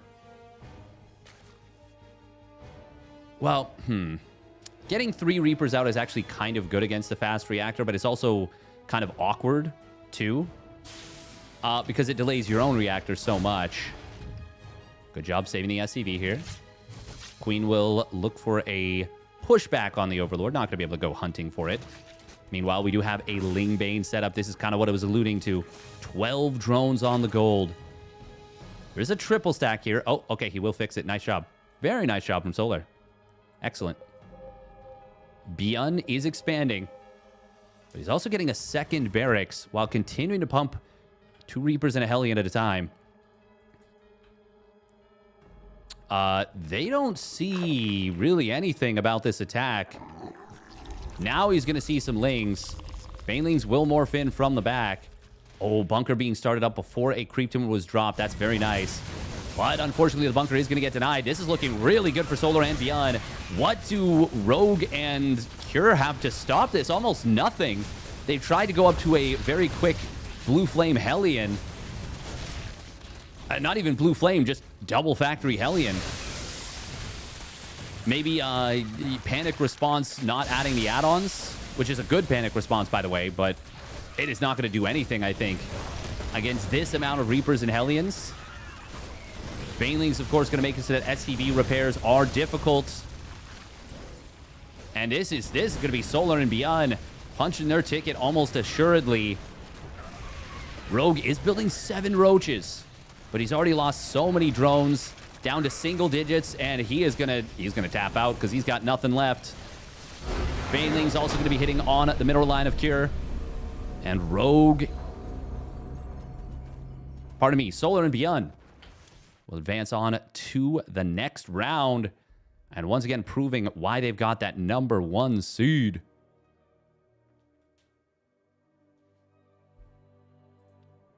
Ooh, Lambo Hearthstone versus Skillless a Laser. That's a cool series.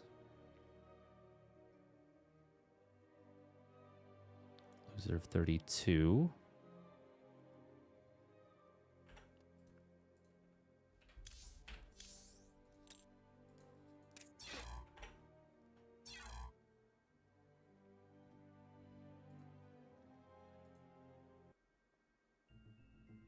That was a quick series? Yeah.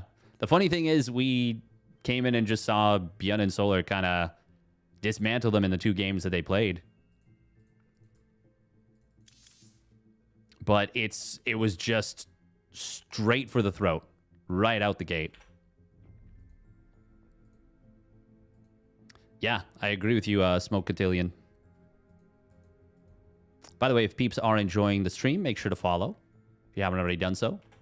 In addition, actually, did we update the Maturino command? Does it need to be updated? Is it currently current? I think...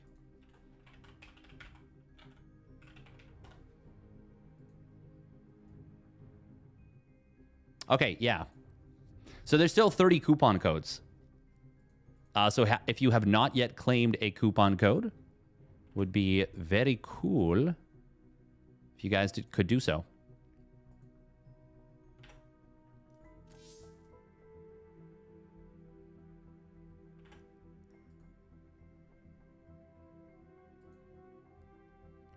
Ooh, Trigger Goblin versus herO+SHIN. Winner will face Rogue and Cure in the loser bracket.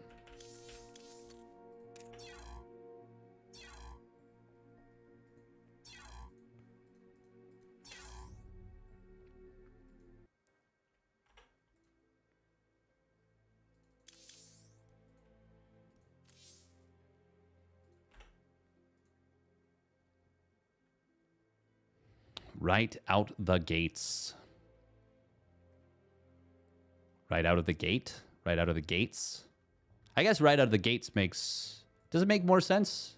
Since there's 2 players on each team? Maybe. But there's... I don't know. It's interesting. Etymology, language. I always like to kind of play around with it.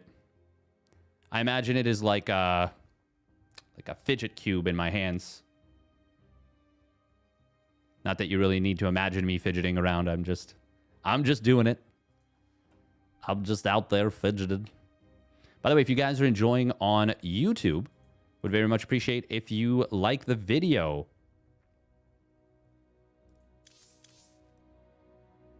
And subscribe if you're able.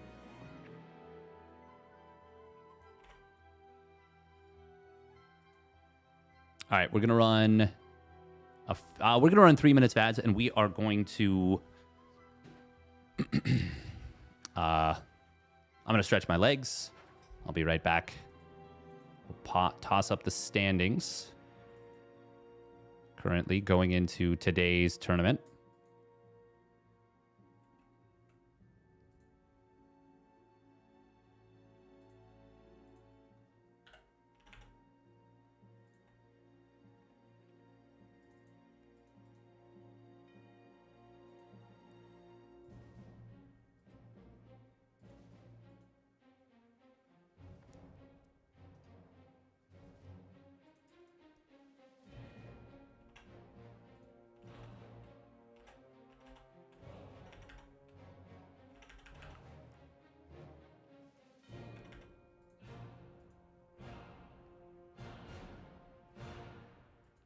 Hey, thank you, Flamio Hotman.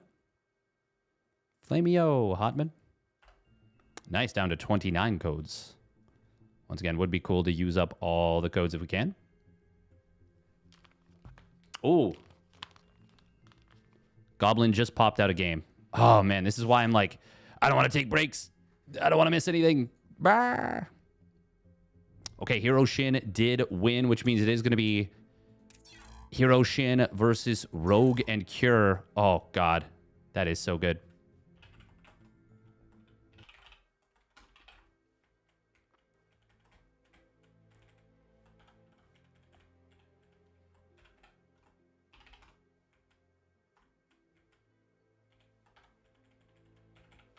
Best of one. What is this? This is... I don't know. Losers bracket.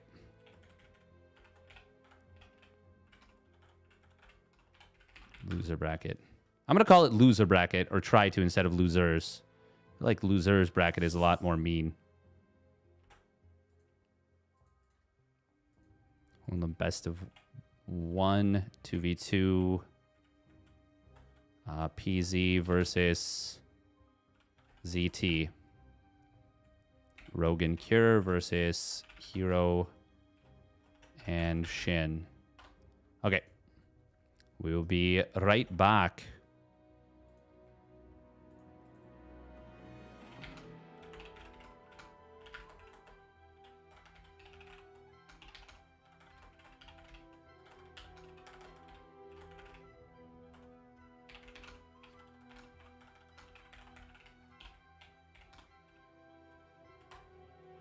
All right, we'll be back.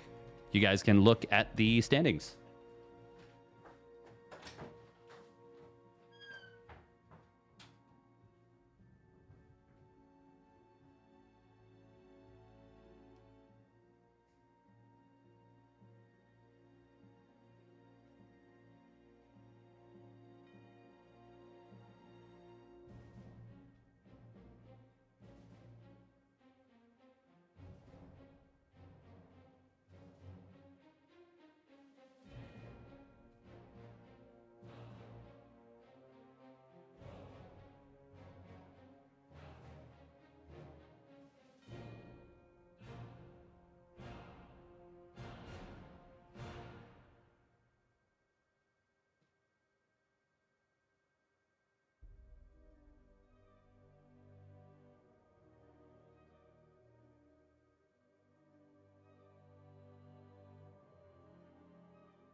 Oh my god. Did they start? Did they start? Oh, okay. Oh, Hero with the clutch. Ho, ho, ho, ho. Oh.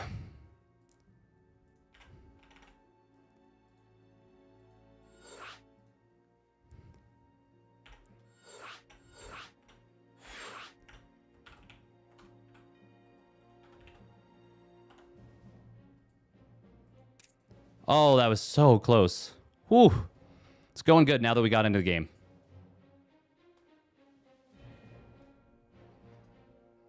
So close. And that is why I always zoom where I can. Zoom speed. Welcome, CN's Toxicity. Okay. Oh. Close.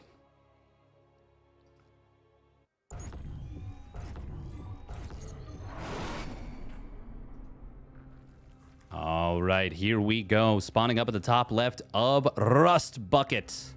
LE, it is Shin. And his ally, T1's Hero. And their opponents spawning down on the bottom right for Team Liquid, it is Cure. And his ally, Rogue. In the red. Who is the favorite in this matchup? Oh, that is an excellent question.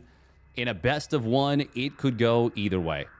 Genuinely. This is really hard to say. The map... Both players have a Zerg, or both teams have a Zerg. I wouldn't say either combo has a particularly strong advantage, race combo-wise. Tanks are good on this map, I will say, but so are Blink Stalkers. I think it's just going to come down to who is playing better today. And I haven't seen enough of Shin and Hero or Rogan Cure today to get an idea. Is this live? It is live. It is live.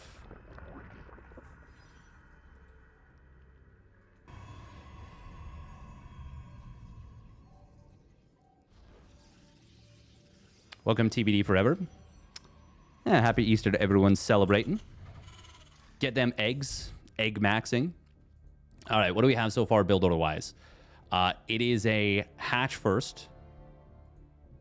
Out of both Zergs, obviously. Hatch gas pool. So it would take something weird for it to not be that. Kind of similar to the build we saw from Beyond and Solar. Oh, but here's where the first deviation can often occur. We're going to see an Evo chamber first. Now, this is not going to time out with a +1 melee right with 100 gas right away. But you absolutely can still go for it. If you do want that, you got to build it at 28 to 32 gas is the magic number to get it right at 100. But it is still going to be that +1 melee. Lings on the other side of the map are, going to be able to be saved. Nice job. Good pullback there from Shin. Shin-He-Bom. Of course, Hero is going to open up with a Stargate and Oracle play. Very good. Phoenix play, also very good. Hero is not a player that I think of, though, as like a pure Phoenix player. He likes a lot more switch-ups, mix-ups, mess-arounds, if I may. This is really nice for Rogue, by the way, those spawns. The fact that he's able to take his third base in the back while expanding at the front and get away with this. I wonder if they would have done the same thing if the spawn positions were swapped. I don't think so. Hero, with a nice SimCity, will be able to get a kill on this Reaper. And probably going to get both. Can Cure get a probe kill in response, though? He wants it. Oh, but not going to be able to find it. No, he does. Wow, good job. Good job. I thought that was going to get saved. Hero is pretty good at being unpredictable. That is putting it lightly. But yes, absolutely he is. Spore Crawler is going to start up for Rogue. First Oracle is about to pop out, but the spores are going to be in time. Meanwhile, Blue Flame Hellions out of Cure. He is almost certainly going to be going for that battle mech. But the Hellion count is not that high. However, Shin does not want to take the fight, even against a single Cyclone, single Hellion. Because you have to assume more is coming. Still, that's a pretty decent scout. That should let him know that it is going to be battle mech. Our allies are in combat. Oh, seeing that Evo chamber is... Well, it's important. But it's actually not going to be the craziest thing. Oracle got 1 kill. 1 drop. Okay. Not bad with a Spore and a Queen right there. Pylon will get found. It's going to get denied. Did he get a probe kill? Yes, he did. It looked like it was wanting to be Blink Stalker aggression. Oh, those +1 melee lings are going to rip this Queen apart. But the lings will be able to defend that for the moment. Blink is very far from completing here. I feel like the Oracle might kind of be necessary at home. Where is it, though? Oh, he's dropping a stasis trap on the other side of the map. It's a not bad one, but Rogue got the pull in time for it to not be an amazing one. The Cyclone does make it a little bit scary to kind of try and chase this army or use the Oracle against it. Speaking of which, there is the intercept, and that's going to be a dead Oracle. Oh. Good job there from Cure. Hero did get a stasis trap at the natural. He is getting closer and closer to Blink, but until that comes out, it is going to be tough. +1 melee is going to be so good against everything that Shin and Hero have. Roaches don't do super well against that. There's the Lings coming forward, and this is already looking quite rough for Shin and Hero. Hero doesn't have his Blink done yet, and even though Cure and Rogue will mostly get cleaned up, that was a lot of losses. Spinecrawler is going to complete it, will be able to kind of stabilize the mineral line, but the whole drone line got wiped out there. Not exactly sure how many drones died because I wasn't exactly sure how many were there. But 9 drones, that's pretty substantial. And the Cyclones are still all alive. They don't have their mag field just yet. Blink is done. But even with that, he can't get out of range out of one of the Cyclone lock-ons. Still loses that. Roaches are getting absolutely cooked by these +1 melee lings. But Cure and Rogue have to be very careful. The lings are very replaceable. The Cyclones much less so. Blinking forward, though, is scary because you don't know if there's a bunch of lings ready to go. And in this case, they're all right now. I wouldn't have minded a little ambush attempt. Scan going to come in here. Oh, there's the blink forward now with the Roaches kind of to cover. He's able to get 2 Cyclones, but is this going to be too many losses? The Roaches will... They are better at standing up than the Stalkers, I would say, because their +1 armor is there the whole time. And yeah, we do see a good example of what can be used here with the Ravager Morph. Even with things going well there, I feel like Rogue, he's trying to get into Mutas. He's adding +1 air, and he's got 1,400 gas in the bank, but not building anything right now. He's got 8 larvae. Are they just going to die with like an insane amount of... Look at the money for Rogue right now. This was such a good position, but they're trying to be super, super greedy, and Rogue is going to die without building a Muta. Oh, man, this is a really, really painful way to go down. 1,800 gas in the bank.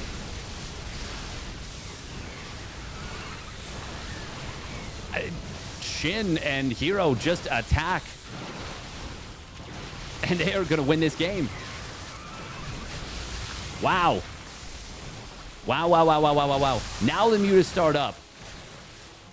8 Mutas, though, is not going to be enough. +2 melee, by the way, has completed, which is not a fair fight against Blink Stalkers. Oh, nice Blink forward there, in on top of the Siege Tank in the mineral line for Curious. Curious trying to desperately stabilize. The Mutas will get out, but they are far too little too late at this point. Rogue and Cure are they're going to be reduced to 0 in terms of economy. +1 flyer attacks will complete, which is crazy. That's how long the Spire has been available. But Spire is going to die. They might actually kill all of the hatcheries even of Rogue. And GG will get called. Oh, man. That is a really sad way to lose a game. When you basically have the tech to counter your opponent's entire game plan, Roaches and stalkers get pretty hard not hard countered, but they get countered for sure by melee links, melee upgrade links. And then you tech into something that is worse than what you have. Timing is important. Who would have known? I mean, if it's one of those things where if you've played a lot more 2v2, probably you're a little bit more cognizant. But even then, like, you just got to give credit where credit is due. Hero and Shin, they defended reasonably well given the awkwardness of the position. And Rogue underestimated the power of the counterattack. I mean, Rogue, you can say Rogue and Cure, but it is Rogue that was the one that didn't have enough units to support his ally. Oh, Thermi and Clem versus Cyril and Zugi in the loser bracket. But Björn Solar versus Young Yakov and Shameless. Ooh, classic. Oh, no. We missed that one. No. Classic HeroMarine versus Maru+Creator. That would be sick. Zergling, pretty good unit. Gooder unit in 2v2, I think. It's extremely good unit. Extremely. We can't get them all.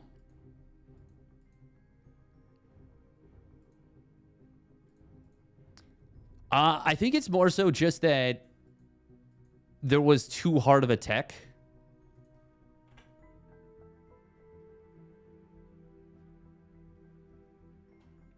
I think they teched too hard.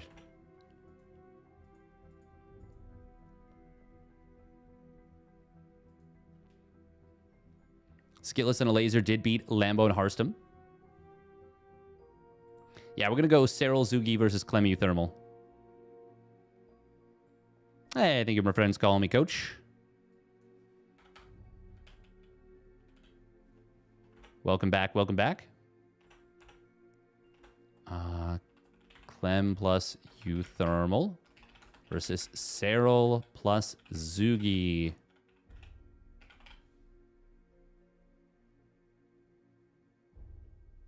We're just going to put ZGL. I'm going to guess... Is it double Terran? Back in my day. This is going to be double Terran versus double Zerg. This is a silly, silly match if it will be.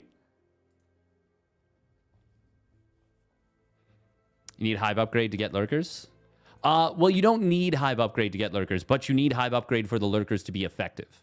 So they have two upgrades that they unlock at Hive. They start with 8 range and a pretty slow burrow timing. But there's an upgrade that increases the range by 2, which is called Seismic Spines. That one, I believe, takes 71 seconds. I think they're both the same amount of time, actually. I think they're both 71 seconds, because if you get double...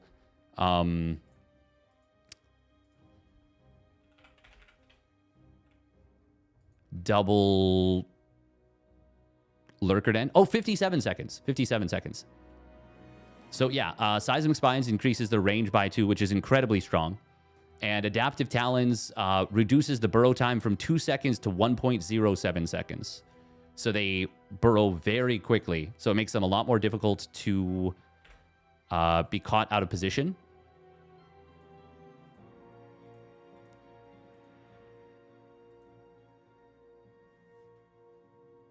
Yeah, and a best of 1, it is so easy to get caught out, though.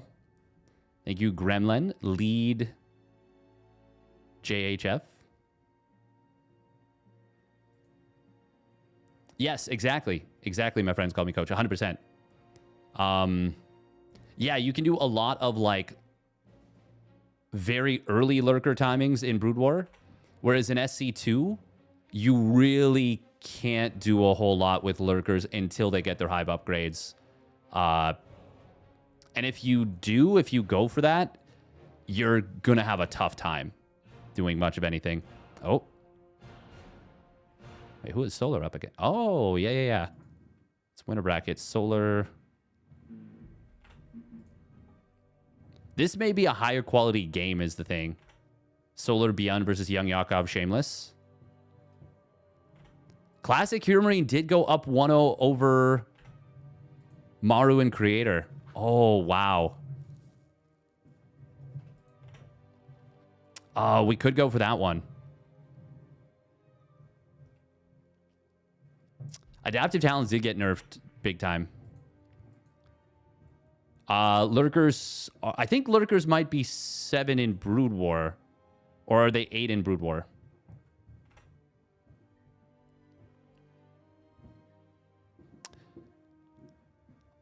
Lurkers are kind of a bit of a divisive unit. Because a lot of players will build them all the time.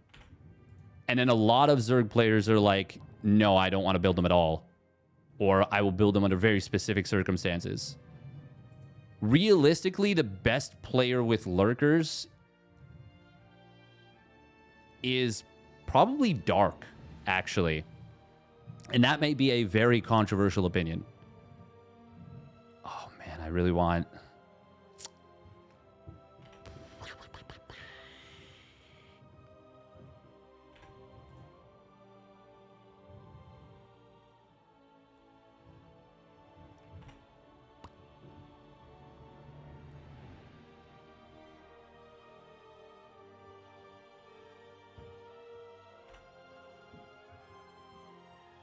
Now we gotta get Clem uThermal, Serol, Zugi. We gots to.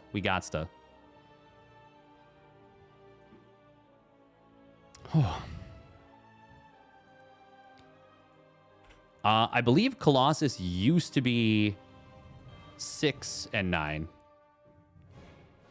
But then it went from 6 to 7.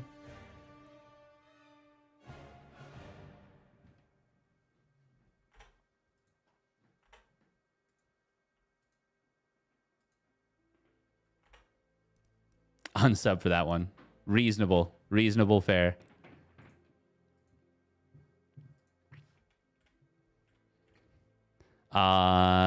TT versus ZZ.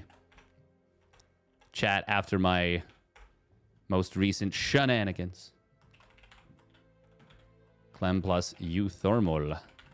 TT versus Serol. And Zugliang.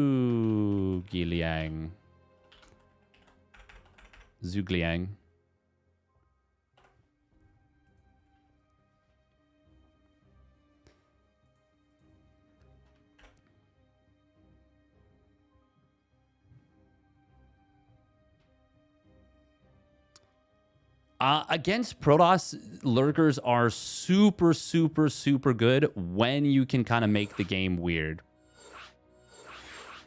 If that makes any sense at all.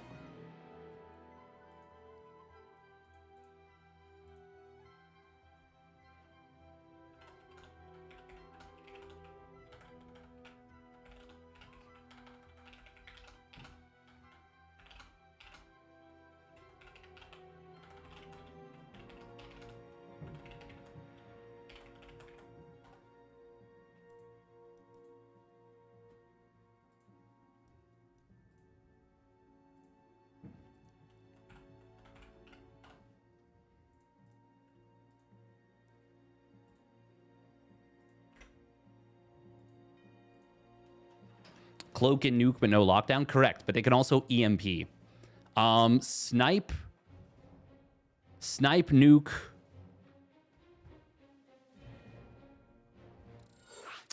Yes, they do have a new ability where they can take on lurkers. Snipe is the big one. SC2 ghosts are extremely powerful in combat, whereas in Brood War, they're kind of a joke. Little bit of a meme. The best thing about the Ghost in Brood War is that it only costs 25 minerals, 75 gas. So in ultra late game, well, actually, I mean, Lockdown is incredibly strong. Don't get me wrong. It's just hard to execute. In ultra late game, Ghosts can be very effective in like a mine out scenario, I guess.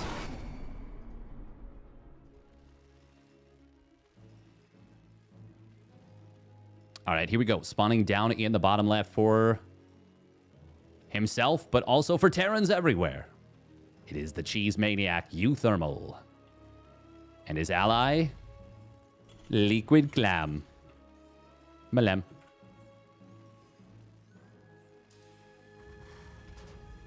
All right, spawning up at the top right. It is ZGL, Zugliang. Always feel bad because I know I botch it. Can't really lock on to the exact pronunciation. Usually pretty good about that, but it's a struggle. Spawning up at the top left, it is herO+ for Basilisk. Going with a 15 hatch. Is he joining the Ricky. The Ricky Cinematic Universe. I believe that was a 15 hatchery, even after Overlord. Welcome, Gary Arganis. It is challenging. StarCraft 2 is a game with a very, very complicated. It's a very complex game. Howdy, howdy. Reaper opening here from both Terrans. Now, will they pair them up or will they go different directions? Because you can share control and try and target one opponent. Now, this is kind of funny because I feel like you just don't see double Zerg. You just don't see double Zerg. Yes, Ghosts are actually just straight up very good combat units. Even if they didn't have any abilities. Well, you wouldn't make them, to be honest. You just wouldn't make them. But they would not be horrible units. It's just for cost, they would be very bad. But their stats, their raw unit stats are quite strong. A lot of HP. Oh, herO+ not able to get the block. It is going to be a target on herO+. They putting a hit out on him. Gets 2 drones early. Ay, ay, ay, that is big damn. herO+, I believe, just started mining. No, he's got a decent amount of gas. What am I saying? He's got 200 gas. Didn't get link speed.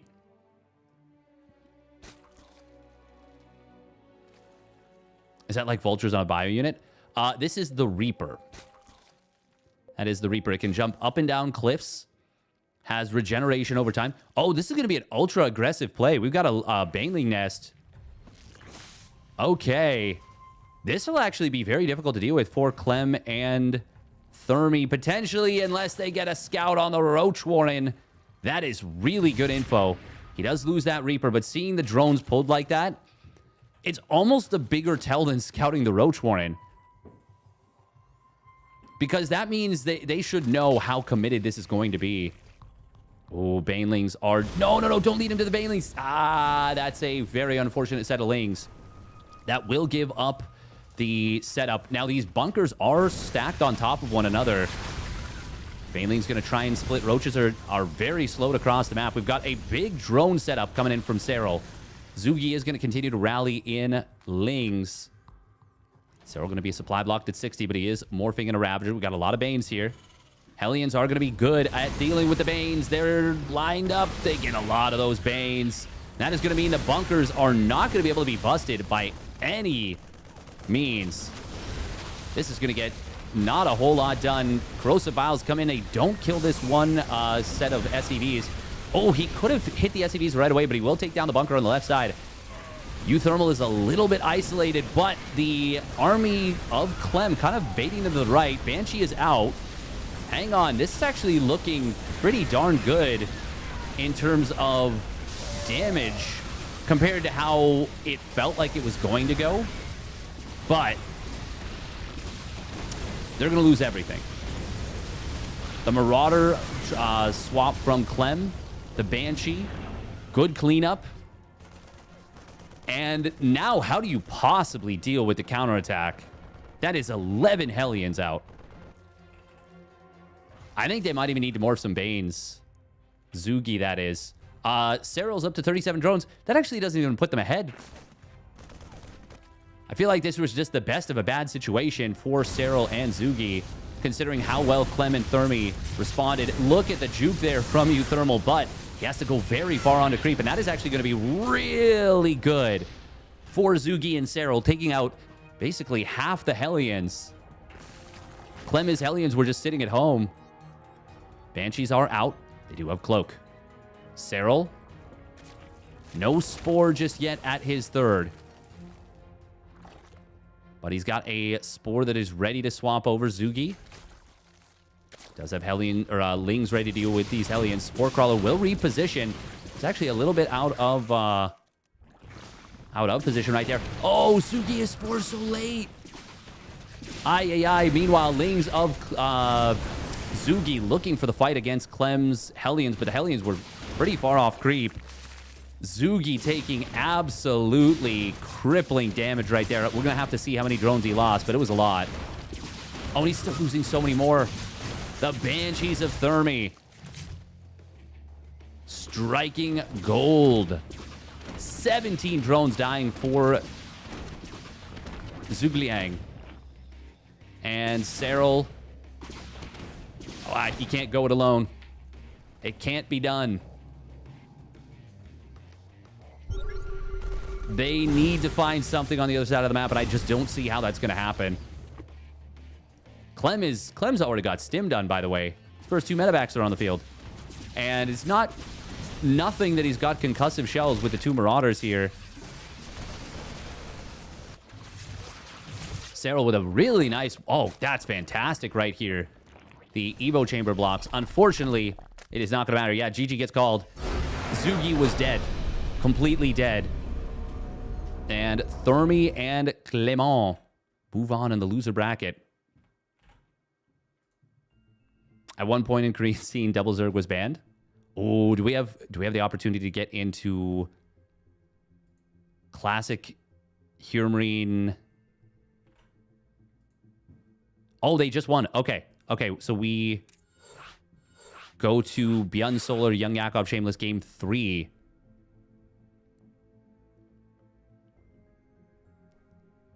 Yeah, classic HeroMarine are absolutely cooking today. They haven't dropped a map. Wowie zowie.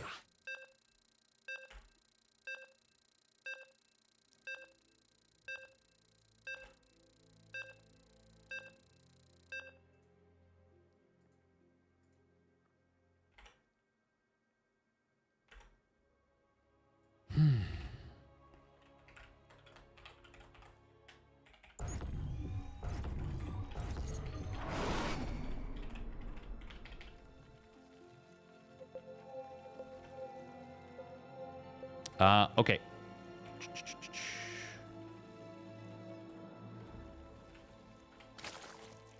So we head back to the winner bracket and back to more normal non-double race combos. Money for the qual. Money. I would love it if we had money. All right, 30 seconds of ads. We'll get into this game 3. In this best of 3 game 3 2v2. So Beyond plus Solar, Young Yakov plus Shameless, ZP. All right. 5 minutes. It could be over before then. Who knows? Let's see. Spawning up at the top right. It is the Stalny Balls, Young Yakov. With a hatch pool. And his ally, Shameless. The Gate Nexus. Their opponent spawning down on the bottom right. It is the Shopify Rebellion's Beyond. With the command center first, 2 racks, and his ally, Solar. Not going for the gold here. It's not that much greed. Oh, but it's a third barracks. Okay. Beyond does like this in 2v2. He does this in the SC Evo mod. This is actually very common in the SC Evo mod when playing Brood War Terran. That is the StarCraft 2 versus StarCraft Brood War mod in the StarCraft 2 engine. which is honestly really fun. Really, really fun in my opinion.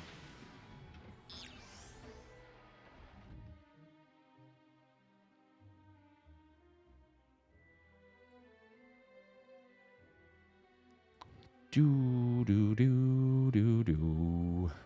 Bum, bum, bum, bum.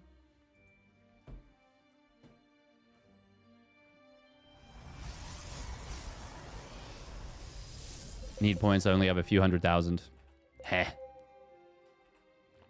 The fact that this is game 3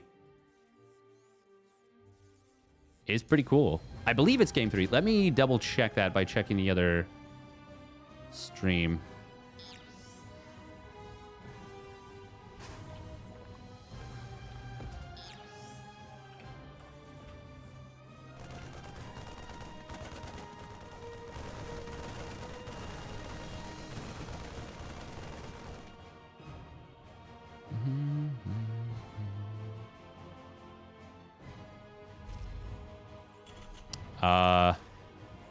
He's got it listed as 1-0. Is it really 1-0 for...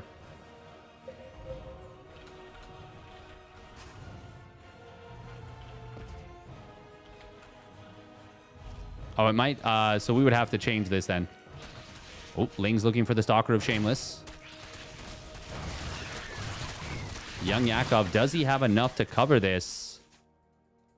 Yes, he does. Okay. Good save in the middle.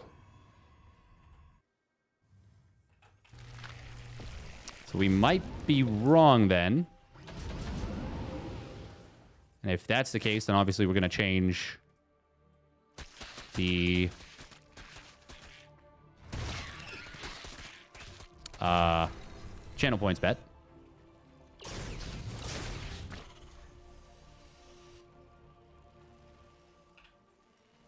Okay, this is West server, so game 1 was played on Central, which is obviously advantage to Young Yakov and Shameless.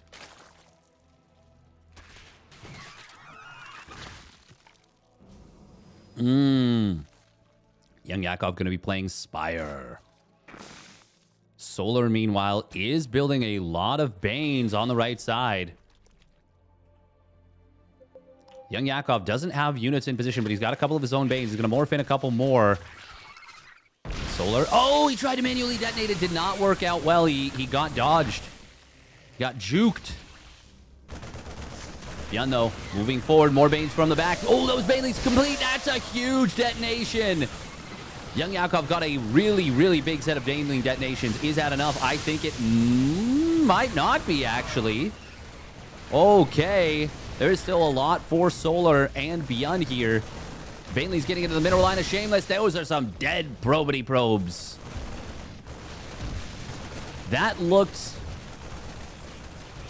very good, and then for a moment, very bad, and then very quickly, very good again for the Double Korean team.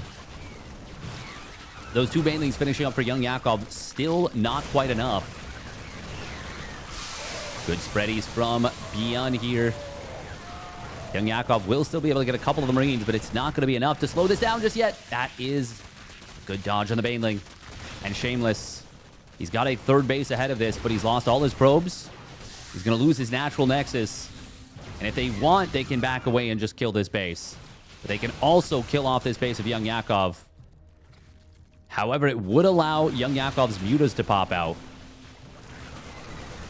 Beyond, though, does have a lot of stimmed +1 bio. It's all Marines. And the mutas are not going to have the easiest time cleaning that up. If they can thin out the Marine count a little bit more, maybe there's an opportunity. By the way, they did protect Young Yakov's third. But obviously, we're not able to protect the third base of Shameless. He is knocked back down to just one Nexus at the moment. And is on just 22 probes. Now, honestly, it's not as bad as it could be because that's full one base saturation. As far as supply goes, probably the best supply he could have in terms of worker numbers. But these mutas are going to have to go absolutely crazy in the main base of Solar, and they will be able to do so. Ooh, nice cancel there from Solar. Doesn't lose the extra money for the Spore, but Mutas will be uncomfortable. Young Yakov, though, can he possibly defend on the other side of the map while these Mutas potentially actually cripple Solar? Oh, if Beyond goes too far onto creep, maybe, but the splits are good. And that is going to be enough. That is going to be enough. Beyond with some very nice panic splits. And even as these Mutas are continuing to wreak havoc, they are not going to get a victory on their own. And that will be Solar and Beyond. In fact, evening the series at one apiece.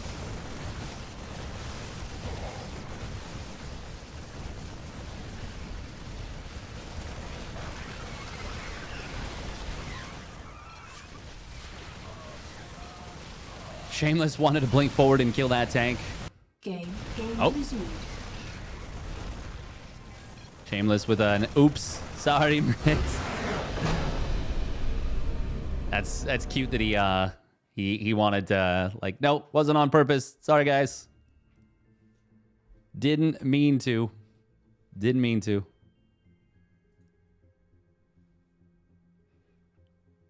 Okay, so we are going to redo.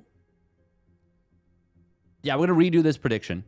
Because I don't think it was a particularly fair one, since it was presumed to be a game 3. But now we know that it is actually game 3.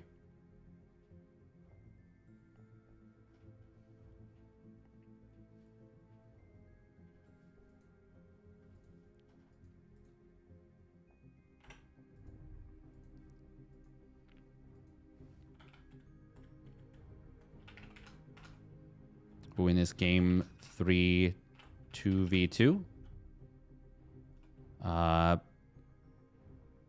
Terran Zerg versus Zerg Protoss. Wait, that wasn't the end of the series, was it? Did I get baited? Okay, no. It was game 2. Yeah. Okay, cool. Okay, now it's actually game 3. Ay.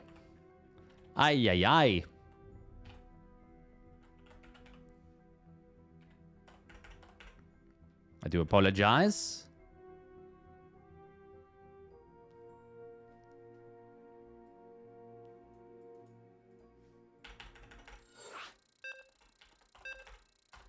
Okay, now get your predictions in.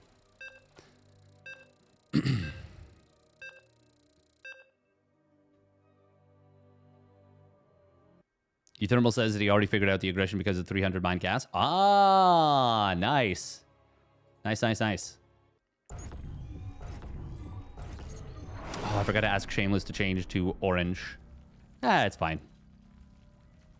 All right, here we go. Spawning up at the top right, it is Young Yakov in the red, and his ally Shameless in the purple. Their opponent spawning down on the bottom left, it is Solar in the blue, and his ally, the Shopify Rebellion's Beyond in the teal. Will we see a proxy of some kind? Young Yakov was pinging on the mini-map. This is a great map for the proxied third gate. Ooh, are we going to see that? I mean, first of all, we'll have to see a double gate opener.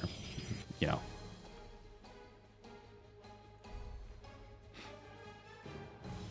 Beyond is opening up CC first.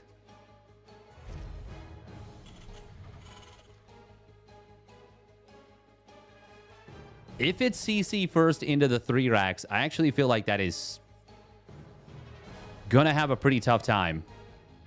But it will depend a lot on whether it's a Ling Bane or just Speed Ling Flood.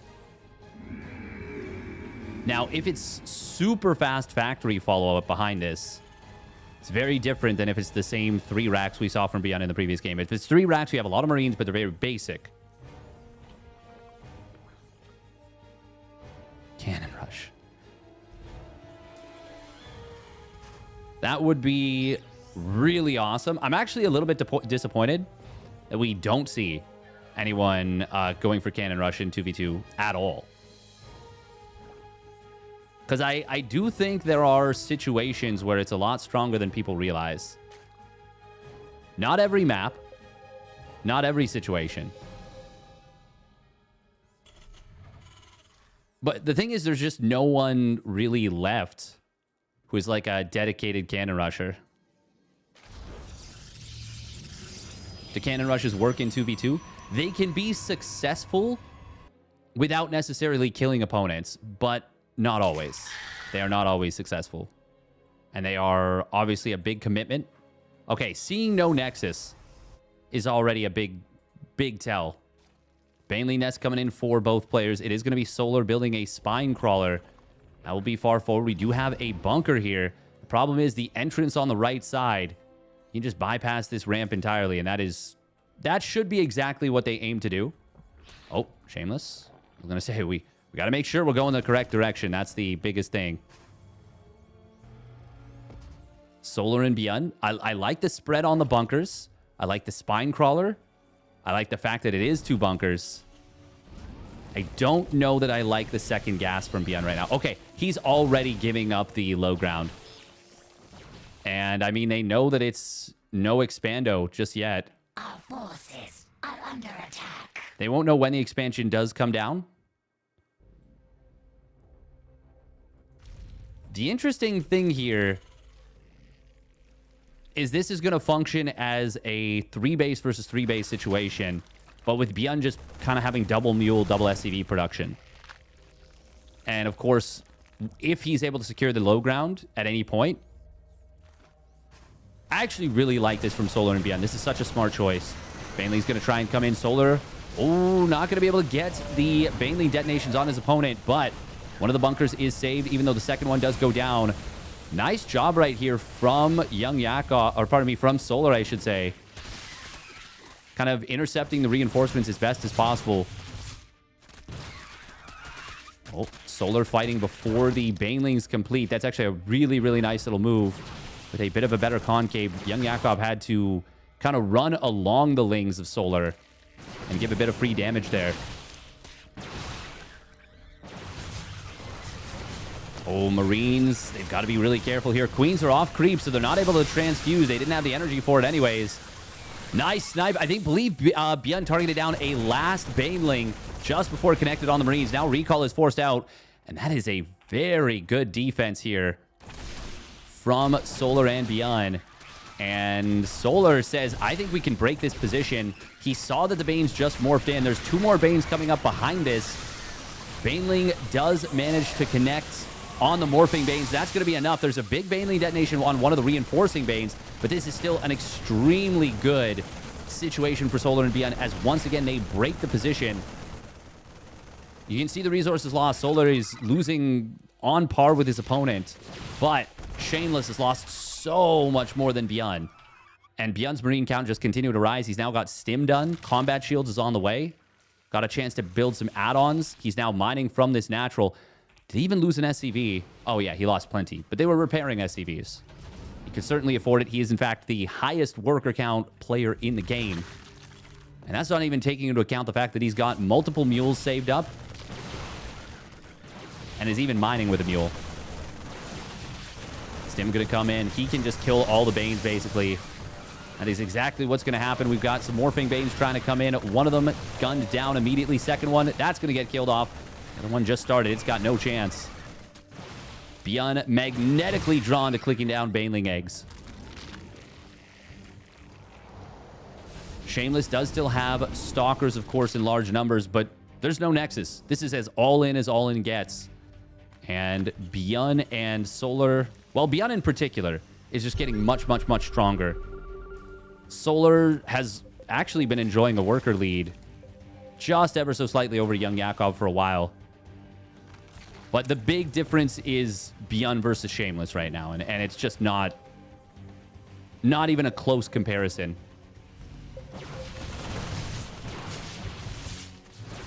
Shameless and Young Yakov, they're going to try because, I mean, well, this is the last game of the series. They still have a lower bracket life, but they would love to stay alive in the winter bracket.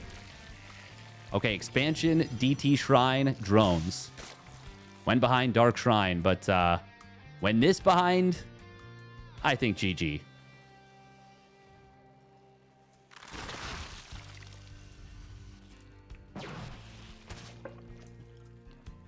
Interestingly, I actually feel like maybe the best choice for Shameless is going to be crazy. It's going to sound crazy.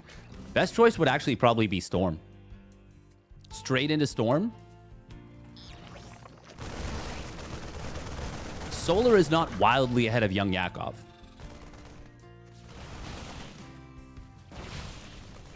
Byun can save scans for DTs. But his army is almost pure Marine. And by almost, I mean it's 2 medevacs and pure Marine. If Shameless were to get Storm,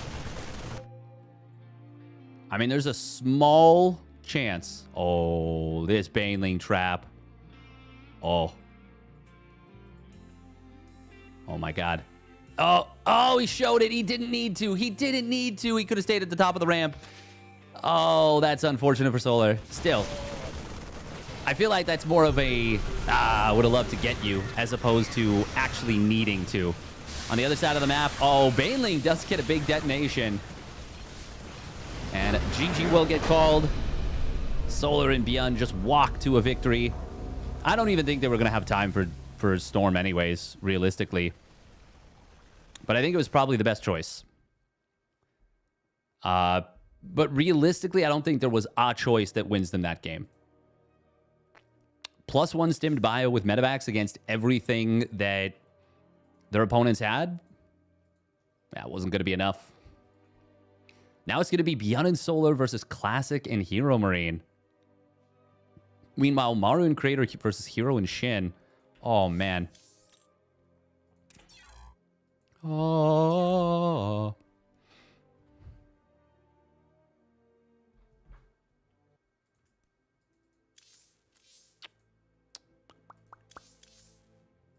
Oh, there's no bad answer here, is there? There's no wrong answer.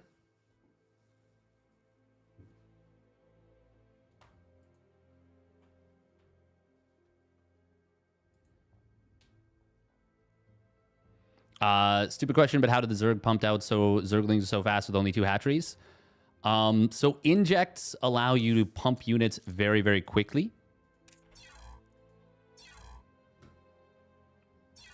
Okay, what do we think, chat? Do we want the best of 1 loser bracket, Maru+Creator versus Hero and Shin, which sounds amazing to me, or Byun Solar and Classic HeroMarine, which also sounds really good? But the like Maru versus Hero already sounds amazing. Yeah, I think we got to go with the best of 1. I think we have to.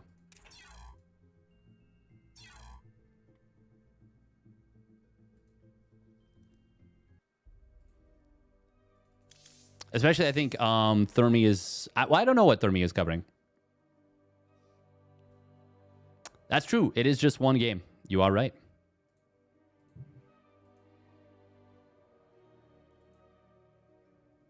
But yes, Inject Larva allows hatcheries to produce much, much quicker. Why is there only 1 match per series?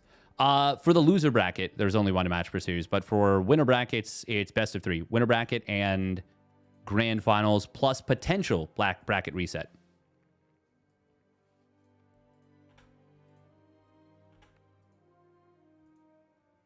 Hey, thank you, Sassy SG.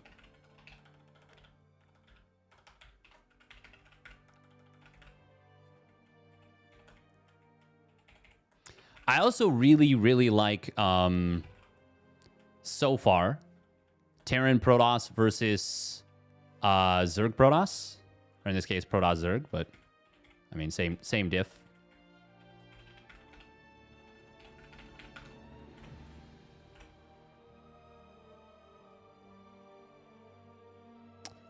No, I got Vibe a couple of times. He got us. He got us.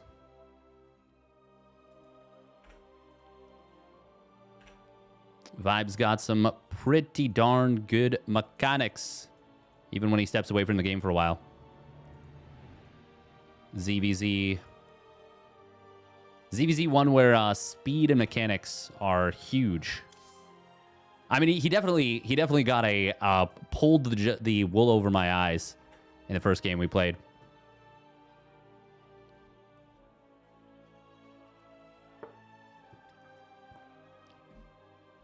Terran Protoss versus Protoss Zerg. Best of one. Loser bracket. What is this? Round of...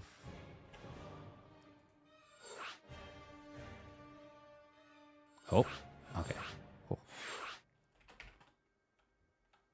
Oh, look at that. They're already on top of it with the color swaps. Hell yeah. Also, something about a best of one is like, oh, it gets the blood pumping, you know?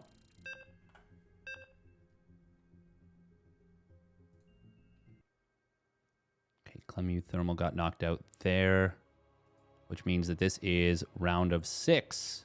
Loser bracket, round of 6. All right,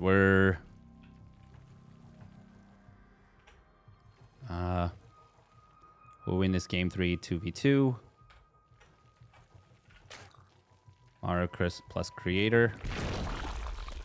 TP or Hero and Shin. PZ. There we go. Cool. Oh, I put best of 3. Game 3. Okay, we're going to end submissions. We're going to say this. We're just going to do this. Win this. Best of 1. 2v2. There we go. Cool. Now it is all good.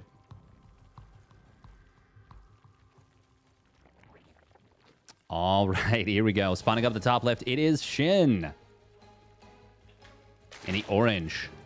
And his ally, T1's Hero. In the red. And their opponent spawning down on the bottom right, it is Creator. In the teal. And his ally, Maru, for Onside Gaming. In the blue. Quick probe scout from Hero. Gonna see double gate. Pretty tucked back. This is actually... This feels really weird out of Creator. There's no walls, so Zerglings are going to be potentially a big problem. Same with the depths. It is going to be a gate nexus, though, out of Hero. Okay, there we go. Is this a bait? Feels like it has to be a bait. But, like, I don't know. This doesn't feel like a good choice when you're isolated from your ally like this. This does feel like they're trying to bait aggression. Is Creator going to open up, like, Robo on one base? I mean, it feels like Stargate, looking at the minerals and gas. Yeah, okay, it is going to be Stargate.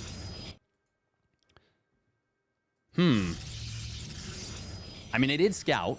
Creator, that is. He saw it's a gate nexus. Maru did go for a very quick factory. Oh, Hero with the pylon. He wants to block the add-on. Oh, Hero's such a rapscallion. I tell ya. Oh, man. He just got... Oh, 2 lings. Yeah, he got the scouting probe and then kills 2 lings on the other side. That's pretty nice for Maru. Really nice, in fact. Shin building a lot of lings of his own. It is an Oracle. Meanwhile, Hero's gone for his own Stargate. Double Reaper, double Adept. Double Adept in the base of Hero. Ooh, he's going to be able to get not quite get a kill on that one Reaper. They're going to turn their attention to Creator's double Adept. Ooh, the surround attempted. Not quite able to get it, but he is going to lock him in the corner. However, can the Adept shade out? No, both of them go down. Meanwhile, double Reaper on the other side. How many probes did he get? Not enough. Maru will not get anything with this Hellion. And in fact, it is going to get picked off. And it's Creator going into Phoenix now. Oh, and an interception on the other 2 Adepts. Can they get out? No. No, they're dead. Oh, this was such a good start for Creator and... Or pardon me, for Ragnarok and Hero. Shin and Hero. Holy crap, what a start. 4 probes go down to the double Reaper. But so much freedom now. And this is going to be kind of nasty. I don't think this Nexus can hold. Hellion is going to be a nuisance, but here comes the Oracle to clean that up immediately. Are they just going to... Well, they're not going to win the game. But they are going to kill the Nexus, I think. Oh, Oracle does get back home. Ah, no, they're not going to kill the Nexus. Never mind.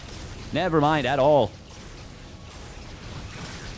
Hero's got to be careful. He's going to lose his own Phoenix. Uh-oh. Uh-oh, Biscettios. When you're going Phoenix Wars, never mind. Oh, my God. This went from so good for Shin and Hero to very bad very quickly.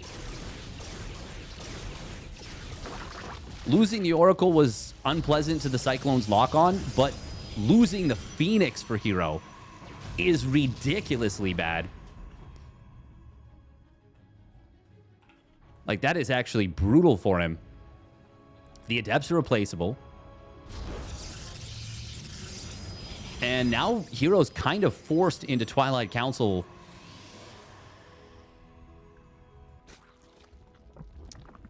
But seeding the Phoenix War, giving it up to your opponent, is not exactly ideal. Shin is going for a very fast Hydra Den, as well as a pretty quick +1 Carapace. Okay. Okay, that's kind of nifty. Nifty. Yeah, missing the 2 Phoenixes and not retreating out his own. Would he have wanted to go into a Phoenix War anyways? I'm not sure.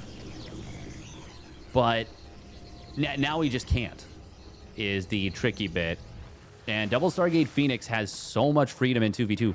Maru, now going double armory mech. And going to be able to land his third command center. Shin just now finishing up his third base.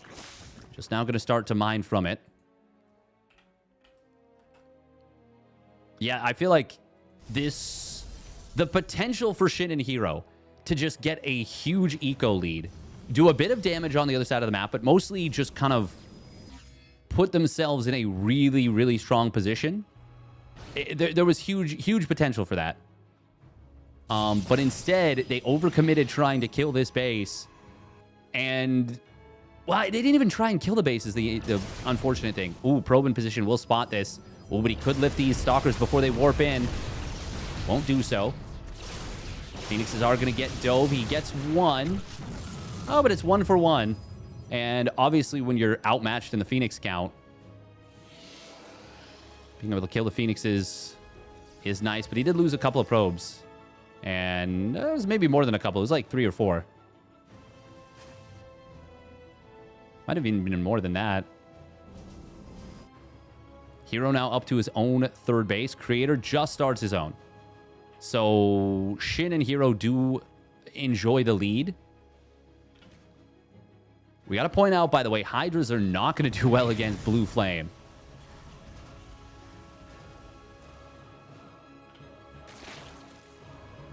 But they do have speed. They do have range. And they will have mobility advantage. The main problem right now is that there's not a whole lot of spreading out of the army that is required. Blue Flame Hellbats going to be very, very dangerous to try and go after. Oh, blink forward. Oh my goodness, they're going to commit into the fight. I don't think they knew how deep the tank line was. Stalker's going to get mass lifted by the Phoenixes. If they had just sat kind of at range, this would have been very good for them, I feel. As it is, they killed a lot of Maru's SCVs. This looked really bad, but it wasn't as bad as it looked.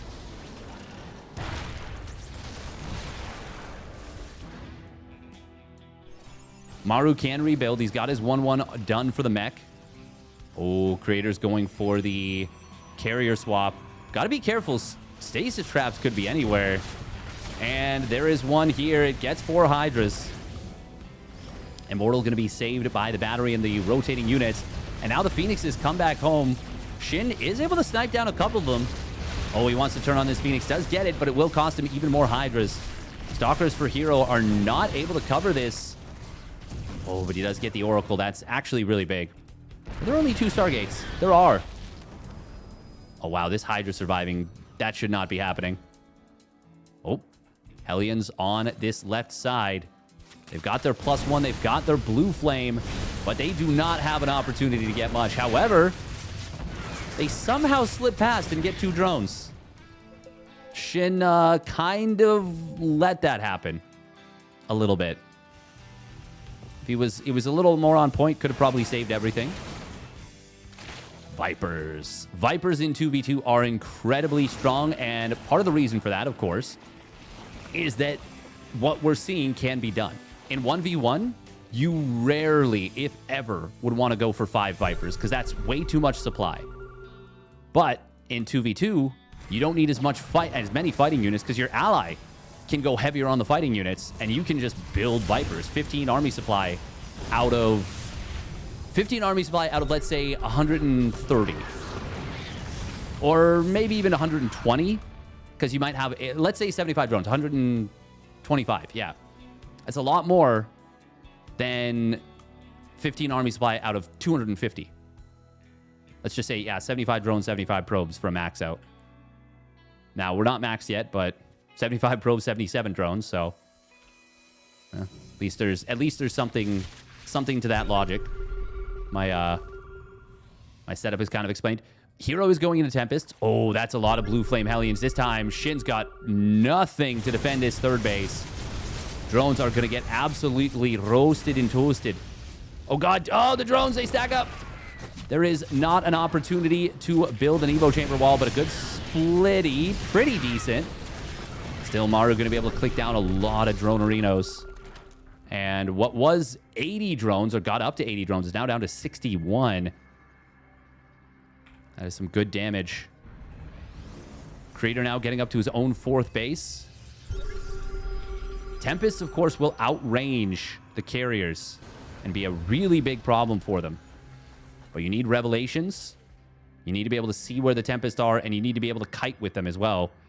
Meanwhile, Maru getting up towards 3-3 for his mech, and Thors are actually very strong against Tempests. A lot of people don't really realize that, because the Tempests, like, outrange them. It takes some very sharp control.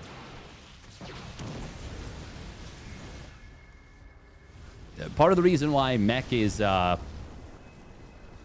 of difficult to make work is you can't get up to the 3-3 upgrades, and mobility-wise, you struggle, and it's hard to deal with charge lots. There's a lot of things.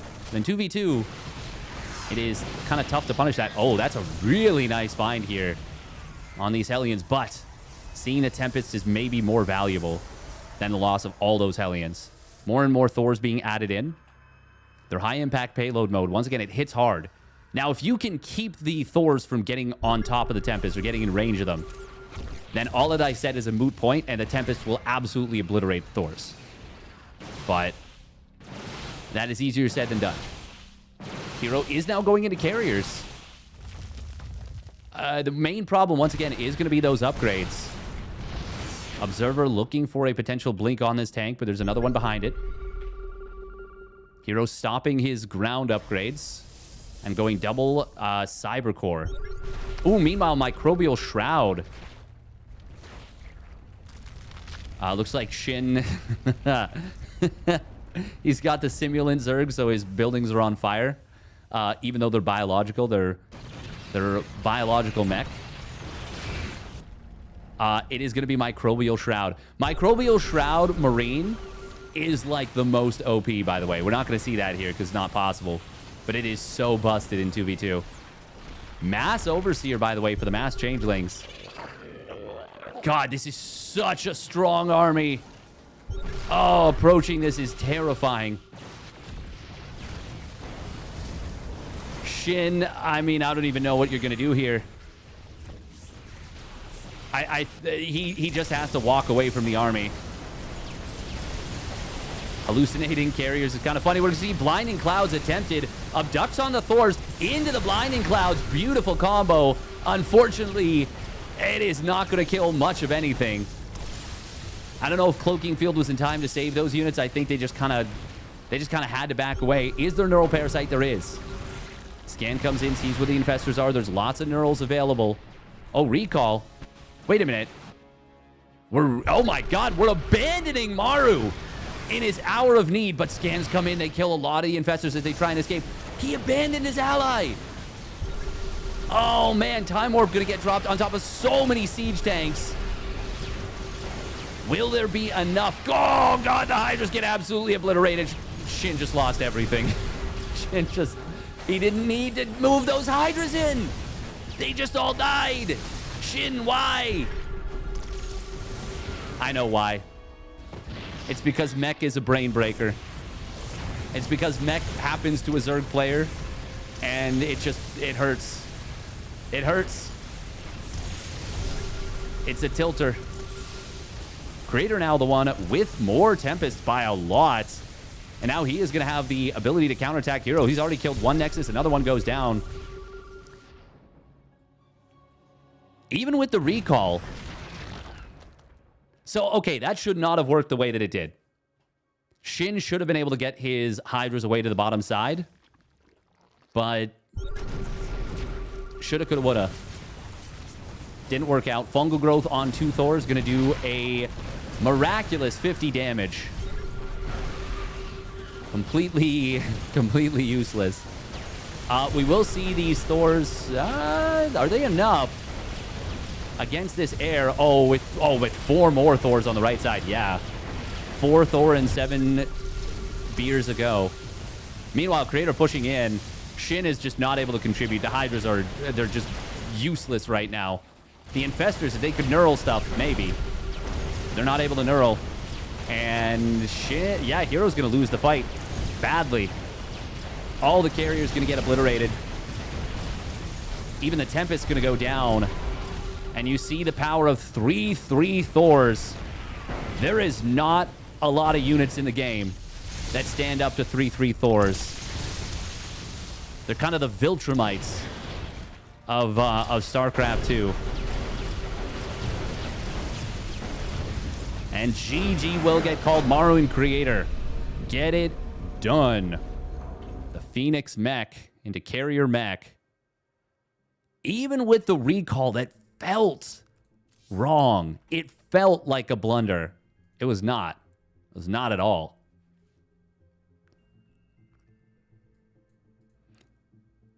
It could have turned into one. Classic and HeroMarine are up 1-0. They have not yet dropped a map in this tournament. Wow. Wow. It wasn't a blunder, it just baited them in. Kind of feels like it, yeah. If the Vipers could have rotated and gotten a couple of Blinding Clouds on the Thors, and then all the Hydras run away, maybe there was a chance. Is this live? This is live. No, Hero does not suck at 2v2. Hero is very good. A 3/3 Thor is a Viltrumite as compared to all the other 0/0 Marines in the Invincible universe. Yeah, they're like 0/0 Marines with permanent, old school. What's the thing? Anti-armor missile when it was -3 armor.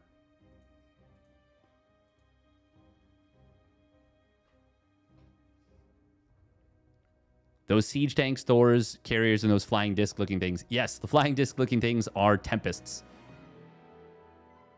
Honestly, 3/3 mech just feels really damn good in 2v2. Like, it feels so strong and tough to stop. All right, so I think we're just going to wait for... Well, we just kind of got to wait for a match, actually. I think all of them will end up on the NA server. Yeah. All right, 3 minutes of ads. We'll take a look at the standings coming into this one.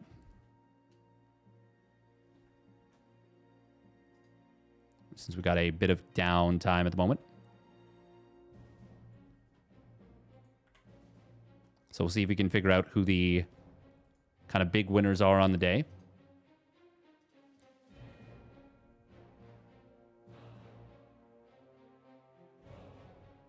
Beyond and Solar are going to pick up some big points. herO+SHIN going to pick up a decent number of points. What did they have going into this one?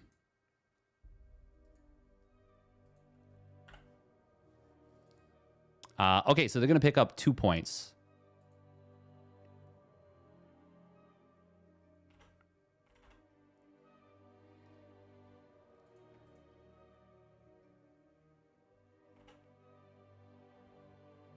So that will move them ahead of a laser. They will remain behind Beyond and Solar because Beyond and Solar are also going to pick up points. Lambo, I don't think gets into the points, so he's going to get leapfrogged by... No, actually, no, he probably won't. He's got 21 points. Unless Beyond and Solar win this one, they will stay behind Lambo. But if Beyond and Solar manage to win this one, they'll actually... Beyond will leapfrog Max Pax, and Solar will tie up with him. Max Pax and Lambo having won 2 of the main tournaments. Cyril, I believe, did not... Yeah, he did not finish top 8. Showtime and Spirit finished top 8, so they get 1 more point. Spirit, who was doing really, really well, has not played in a lot of these and he's at risk of missing the cutoff. Now, fortunately, a lot of other teams have not done super, super well. So the cutoff right now is not incredibly high, but unless there's going to be a bunch more bonus cups, it's do or die for Spirit in the May Cup. He's going to have to hope to do well potentially in the SC Evo 2v2. Meanwhile, Zardiant actually, what did he get today? Did they make it into points again? I think they just missed out, losing to Spirit in Showtime.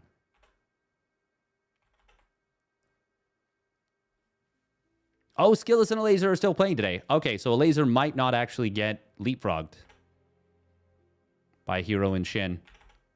Actually, yeah, if Skillless and a Laser win their match... Wait, hang on, are they... No. They're going to finish at least as well as Hero and Shin did. What about Shameless and Young Yakov? How are they doing on the points?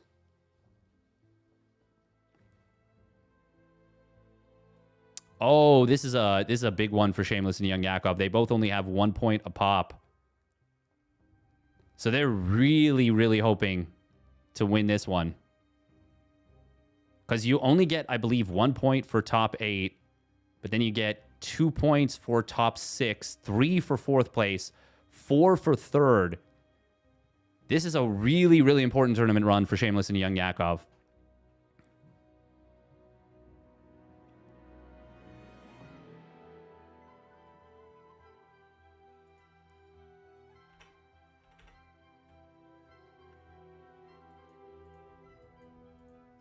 How did Rogue do? Did he make it? Where are they? Rogue and Cure got knocked out by Hero and Shin, I believe. Is this live? This is live. This is live.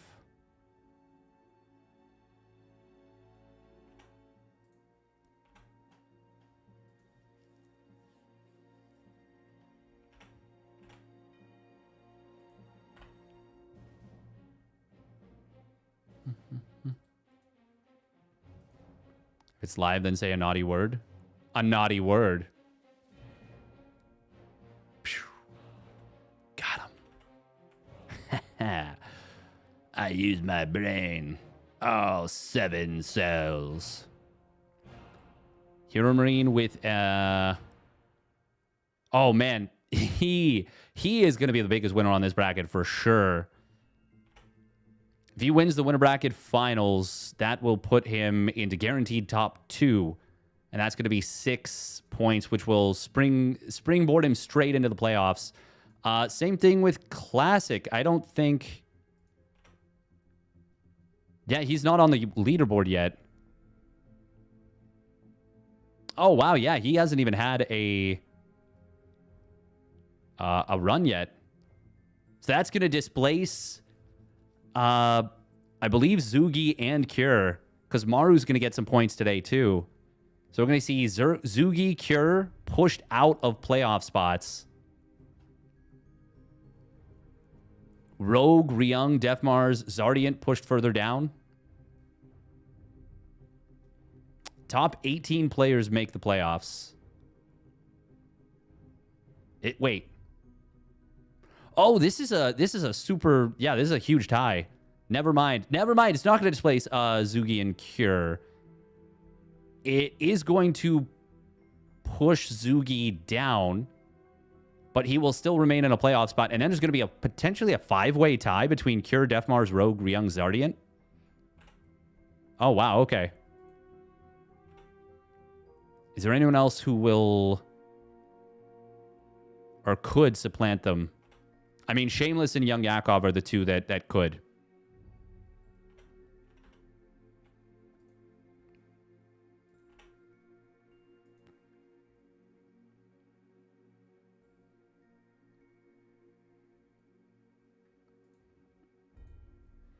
How many 2v2 tournaments left before playoffs? This is the second last main one. So this is the second last one to get big points.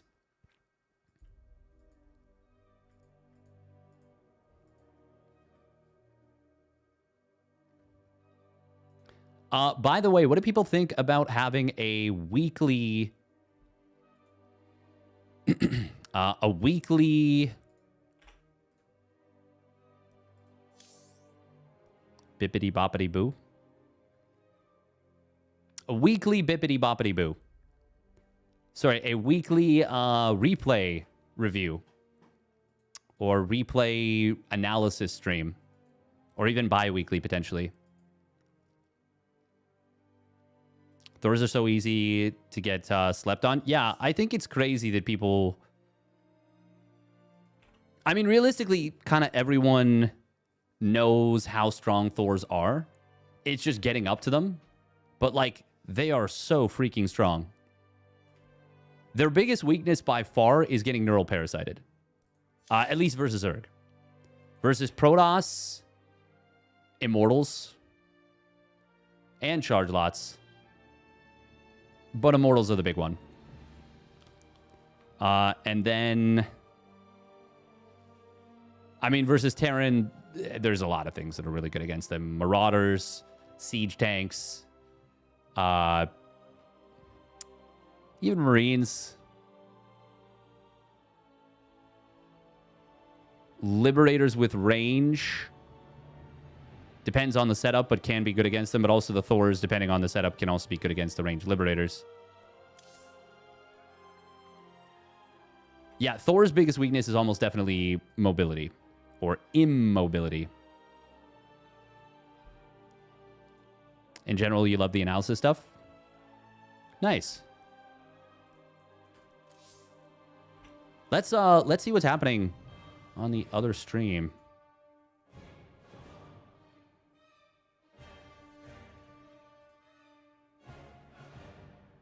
HeroMarine Classic are cooking a little bit on Undercurrent, but it does seem like Solar and Beyond have what they need.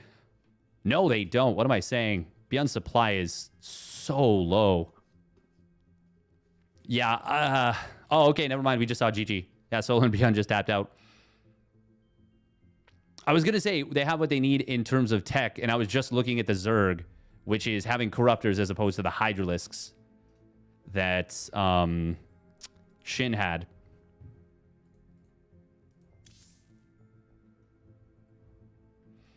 The more I'm looking at it, the more I am starting to think, yeah, Protoss plus Mech might just be too strong in 2v2. Might just be a little bit too strong. Or maybe a lot too strong. Potentially.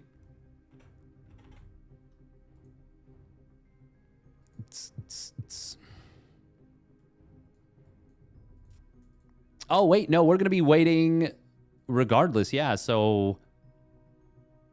Young Yakov, Shameless versus Skillless and a laser. Put some game on. There is no game to be put on at this moment. We're waiting. We are waiting.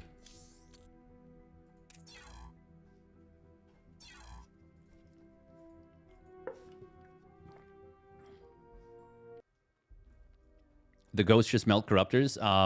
Yeah. Yeah.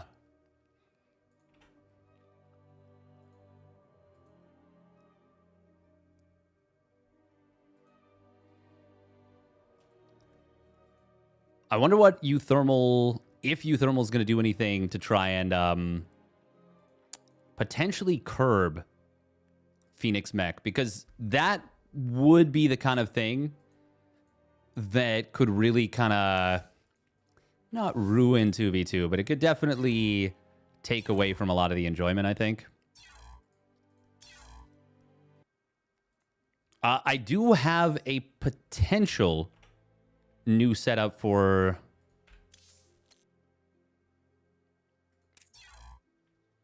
my 1v1 streaming from here, like my own ladder. Oh, looks like Skillless just got out of game, so that will allow us to resume the loser bracket, the lower bracket. How is Clem doing in the standings, actually? Okay, yeah, he's in a playoff spot comfortably. Yeah, HeroMarine and Classic are now going to both jump into playoff spots. They really needed a big tournament run like this.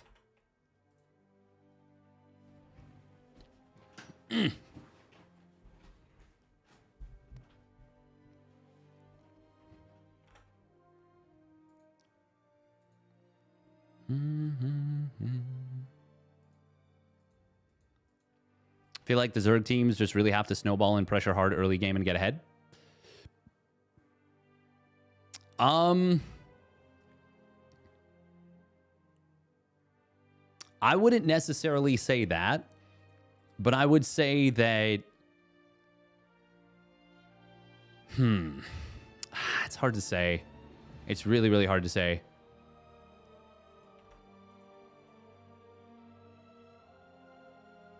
Okay, Skillless Creator did win, which means they will be going up against... Sorry, Skillless a laser won, which means they'll be going up against Maru+Creator. Welcome, Bill Laporte.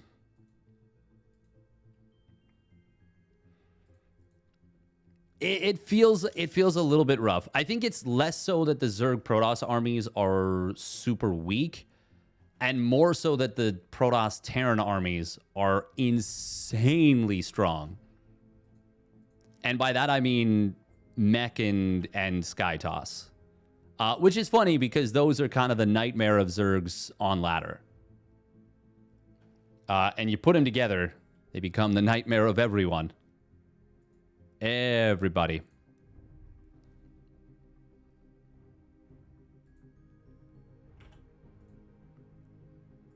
Maru+Creator versus Skillless and a laser.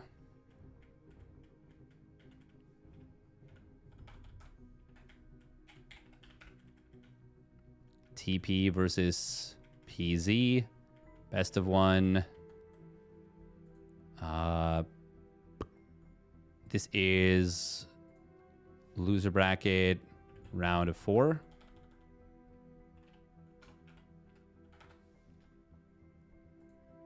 Even Freddy Krueger's Nightmare? Yeah. Yeah. Nightmare on Elm Street? Nah. More like Nightmare on Phoenix Mech Avenue. Gosh, that's so funny. Wow, that's serious then. It is super duper serial. Oh, we'll win this best of 1 2v2. TP versus PZ.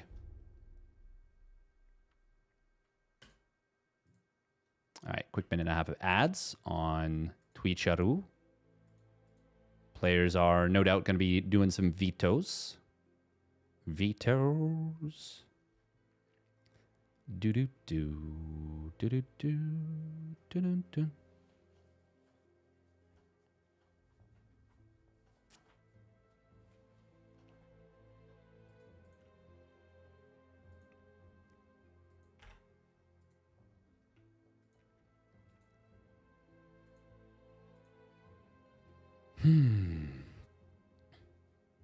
Oh. Oh.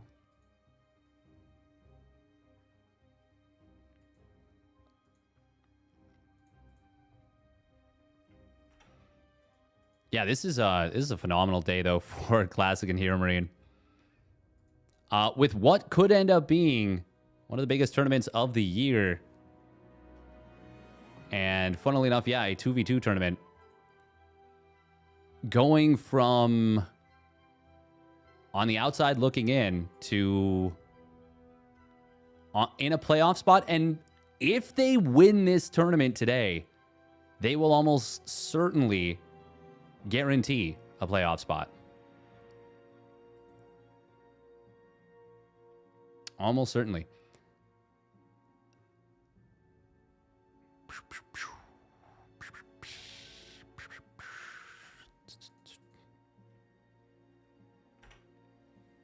I don't think they locked down a playoff spot with second place, because that puts them at 7 and 6 points respectively, with HeroMarine with 7 and Classic with 6. Puts them in a good spot, but not a guarantee, I think.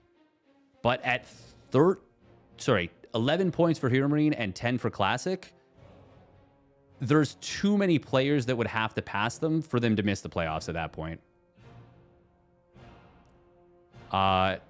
Specifically, Classic would be the one that would still be in a little bit of danger with 6 points. But even then, I doubt it would be too much of a problem. Now, he won't pass Maru with 6 points, and he won't pass Showtime.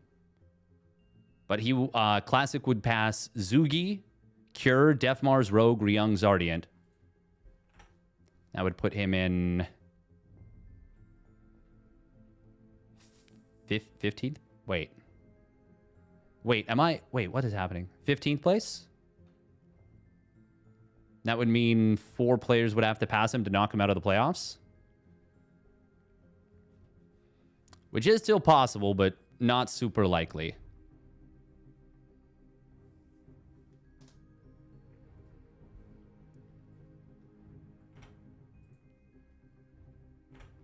Don't math on stream dangerous? Yeah. A little too tuckered. A little too tuckered out. Exactly, CN toxicity.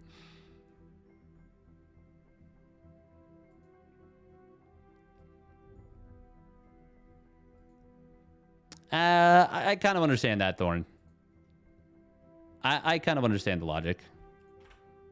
Offline tournaments are a different beast. I wouldn't say that he can't solely because of that. But I think...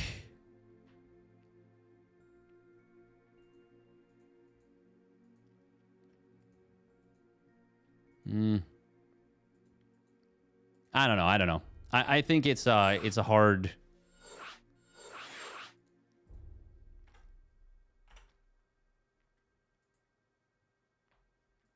Young Yakov saying 2 points. Nice. What does that put him now? Puts him up to 3 points, which is still outside of a playoff spot, but a lot better than he was.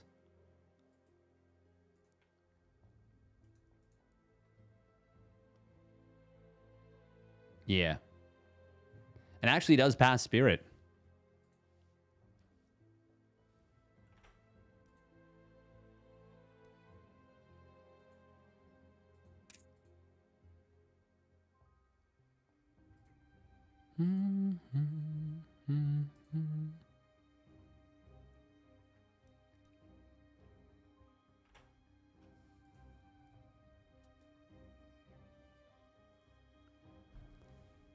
Well, I mean, Showtime has won offline tournaments, no?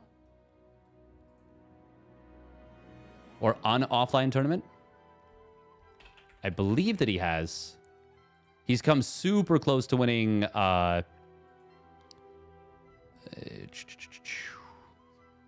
yes, yeah, he did win 2016 WCS Spring Championship. Yeah, he 4-3'd Nurchio. Yeah.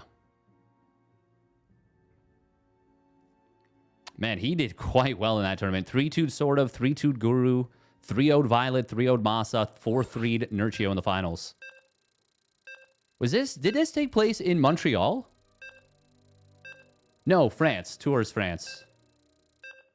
As opposed to Tour de France.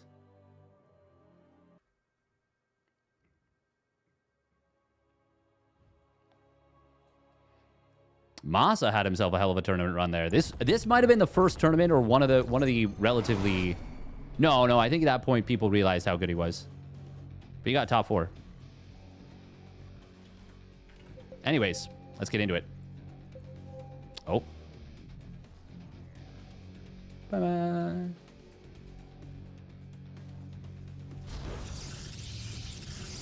Spawning down on the bottom right, it is Creator. In the red. And his ally, Onside Gaming's Maru. In the orange, looking to climb their way back out from the loser bracket. Spawning up at the top left of New Bed of Chaos, it is Team Liquid's Skillus. In the teal, and his ally, Elaser. In the blue.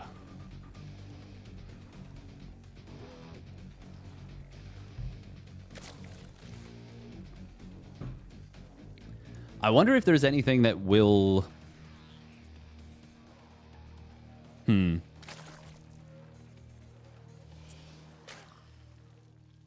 I'm not sure. I'm wondering if uThermal's going to try and do anything about the Phoenix mech. It's not a given to get there. HeroMarine hasn't won an S tier offline tournament.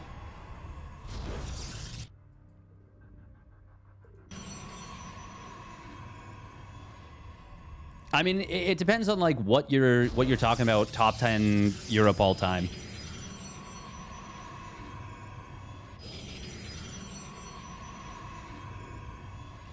There's no doubt that he is one of the best European players in play, in ability to ever grace the game. But you can't really just...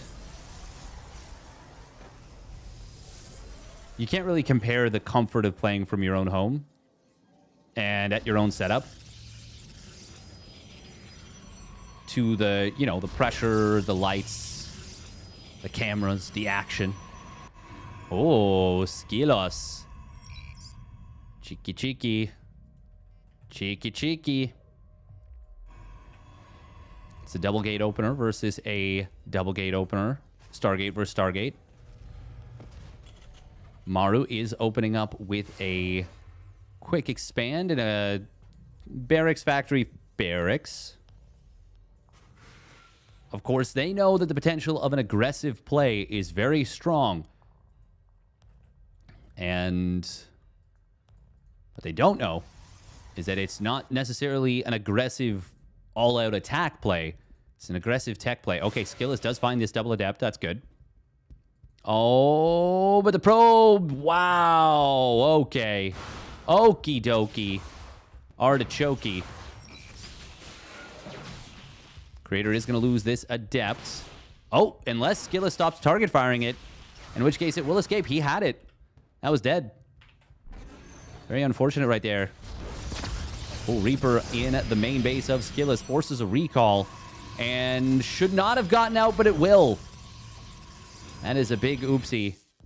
Maybe a little bit of panic on this side. Not sure what to do with the Stargate. Not building... Oh, my God. Please kill the probe. Hello?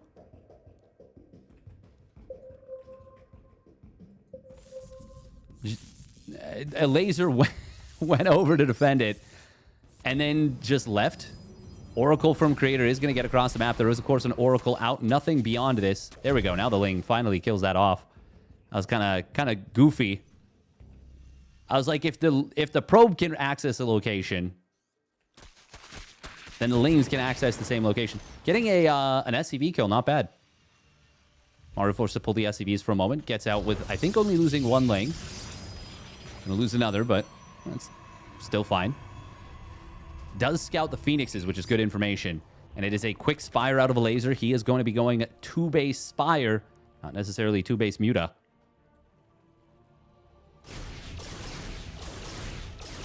Phoenixes will get killed off. A laser just sieging the Overseer. And I think that gave him... Yeah, that gave him vision of the Stargate.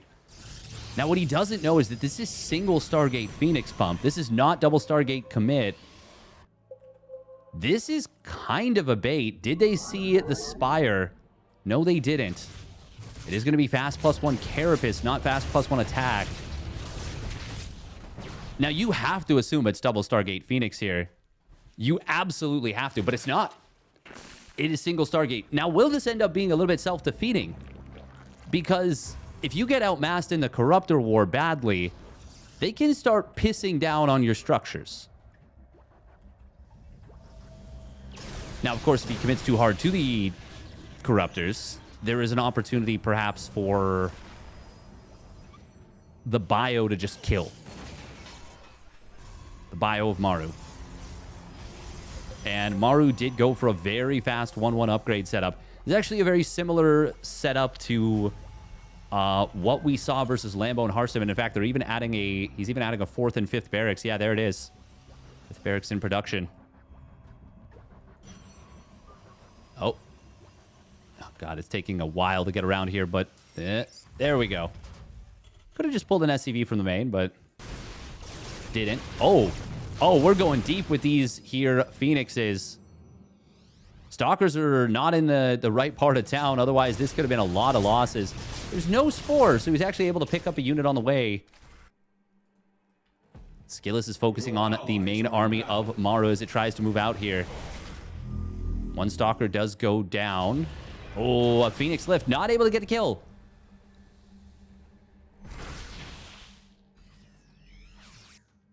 Now, there is not a whole hell of a lot here. Oh, Creator going to lose 2 Phoenixes right there. Almost loses the 3rd. There's not a whole hell of a lot on the ground for a laser and Skillis. It is those Blink Stalkers, but the tanks getting in position is scary. Oh, we're pulling the boys. We are not hesitating. We're going. And do they see the SCVs? They do now. That is a lot of Marines. Spine Crawlers trying to complete. This is an all-or-nothing gambit. But will it work out? Corrosive Biles do get dodged. Drones are in some trouble. They are trapped. Roach is trying to pop out 11 at a time. There's no Roach speed. Oh, Stasis Trap is going to have to be big. It only hits an SCV. That is not big. That is not what it needed to be. And the 1-1 stimmed bio SCV pull. Choo-choo, go the train of the boys. Storm trying to be completed. Are there any High Templar on the field? There's one. Where is it? I don't even know. He gets the Storm. Oh, the High Templar does manage to land the Storm from behind this. Hits his own Corruptor, his own allies' Corruptors a little bit there. Energy recharge is available. But there's just nothing left for Skillis and a laser on the ground. Another big Storm comes in. It's not enough. GG will get called. Maru and Creator just going full send, full aggro, and it is full victory for the double Korean squad. And they're going to move on to face Beyond and Solar. We only have one non-Korean in the top 3 teams, top 6 players. And yet, they have not lost a map.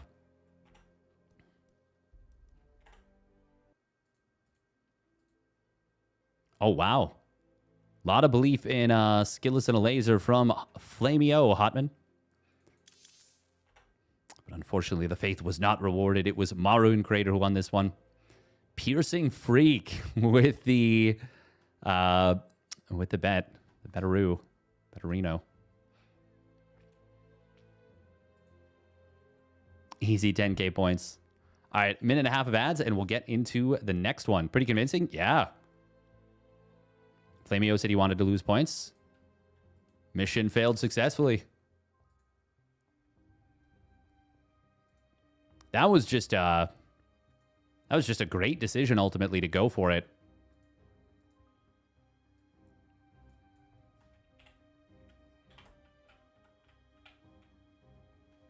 Now this is going to be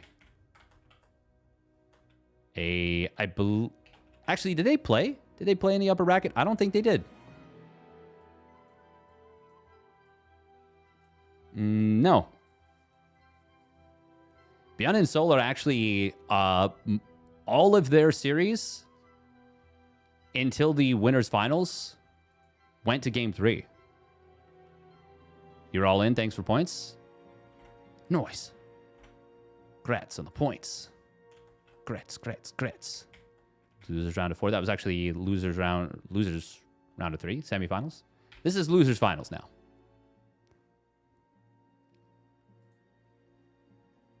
Ant Dog for the 5 stream watch streak. Very cool.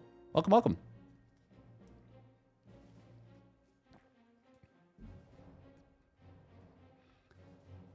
I mean, we can't say that like for 100% certainty Noruk 2, but I think it's something to that effect, yeah.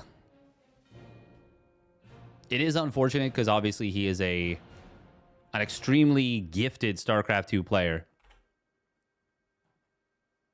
And it'd be amazing to see what he could do. But I enjoy the games as we get them, you know? TP versus TZ. We'll win this best of 1, 2v2, TP versus TZ. Yeah.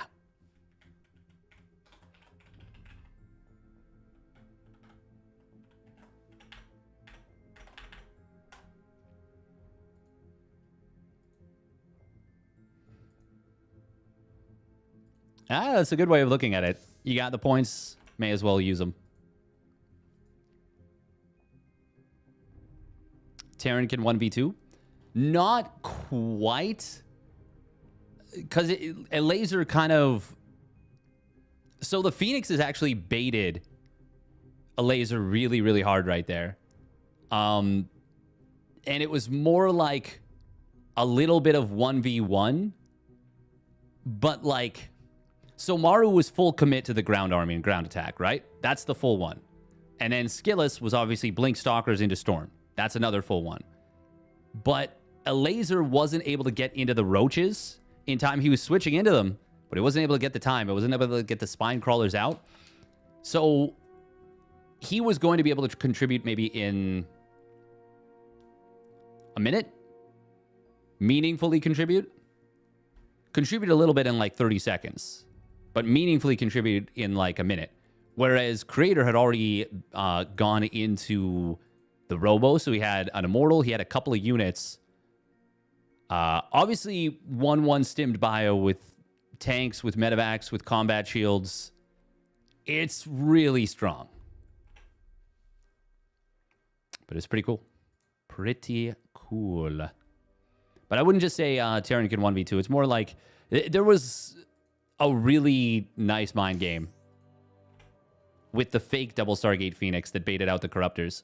I'm not going to say that Mutas would have been the play, but let's say, for example, instead a laser goes 1-1 links. Then all of a sudden, he's able to pick off reinforcements. He's able to contest the bio in a meaningful way. He's able to kind of ignore the Phoenixes. The thing is, you can do that against Double Stargate Phoenix, but let's say they don't commit to the push. Game becomes a little bit funky. I still think it's much, much better than what we saw.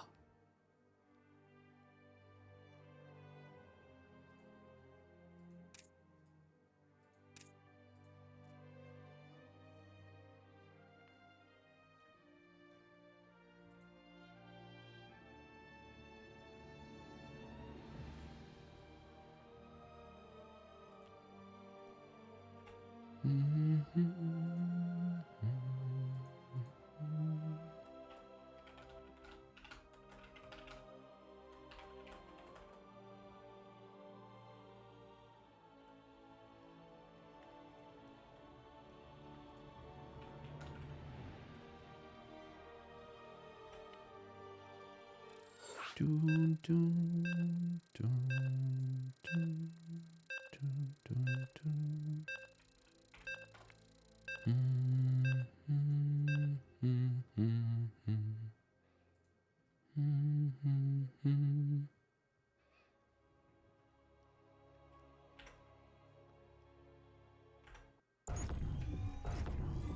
feel like uThermal might be chuckling about me always asking the players to swap to the correct colors.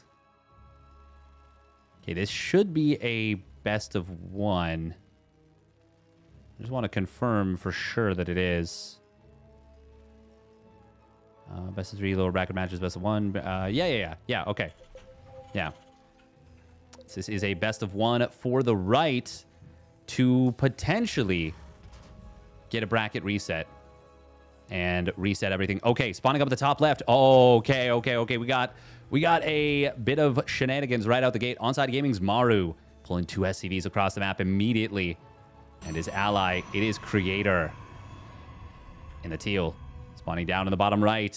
The Shopify Rebellion, it's Beyond in the orange. And his ally, Solar, for Onside Gaming as well in the red.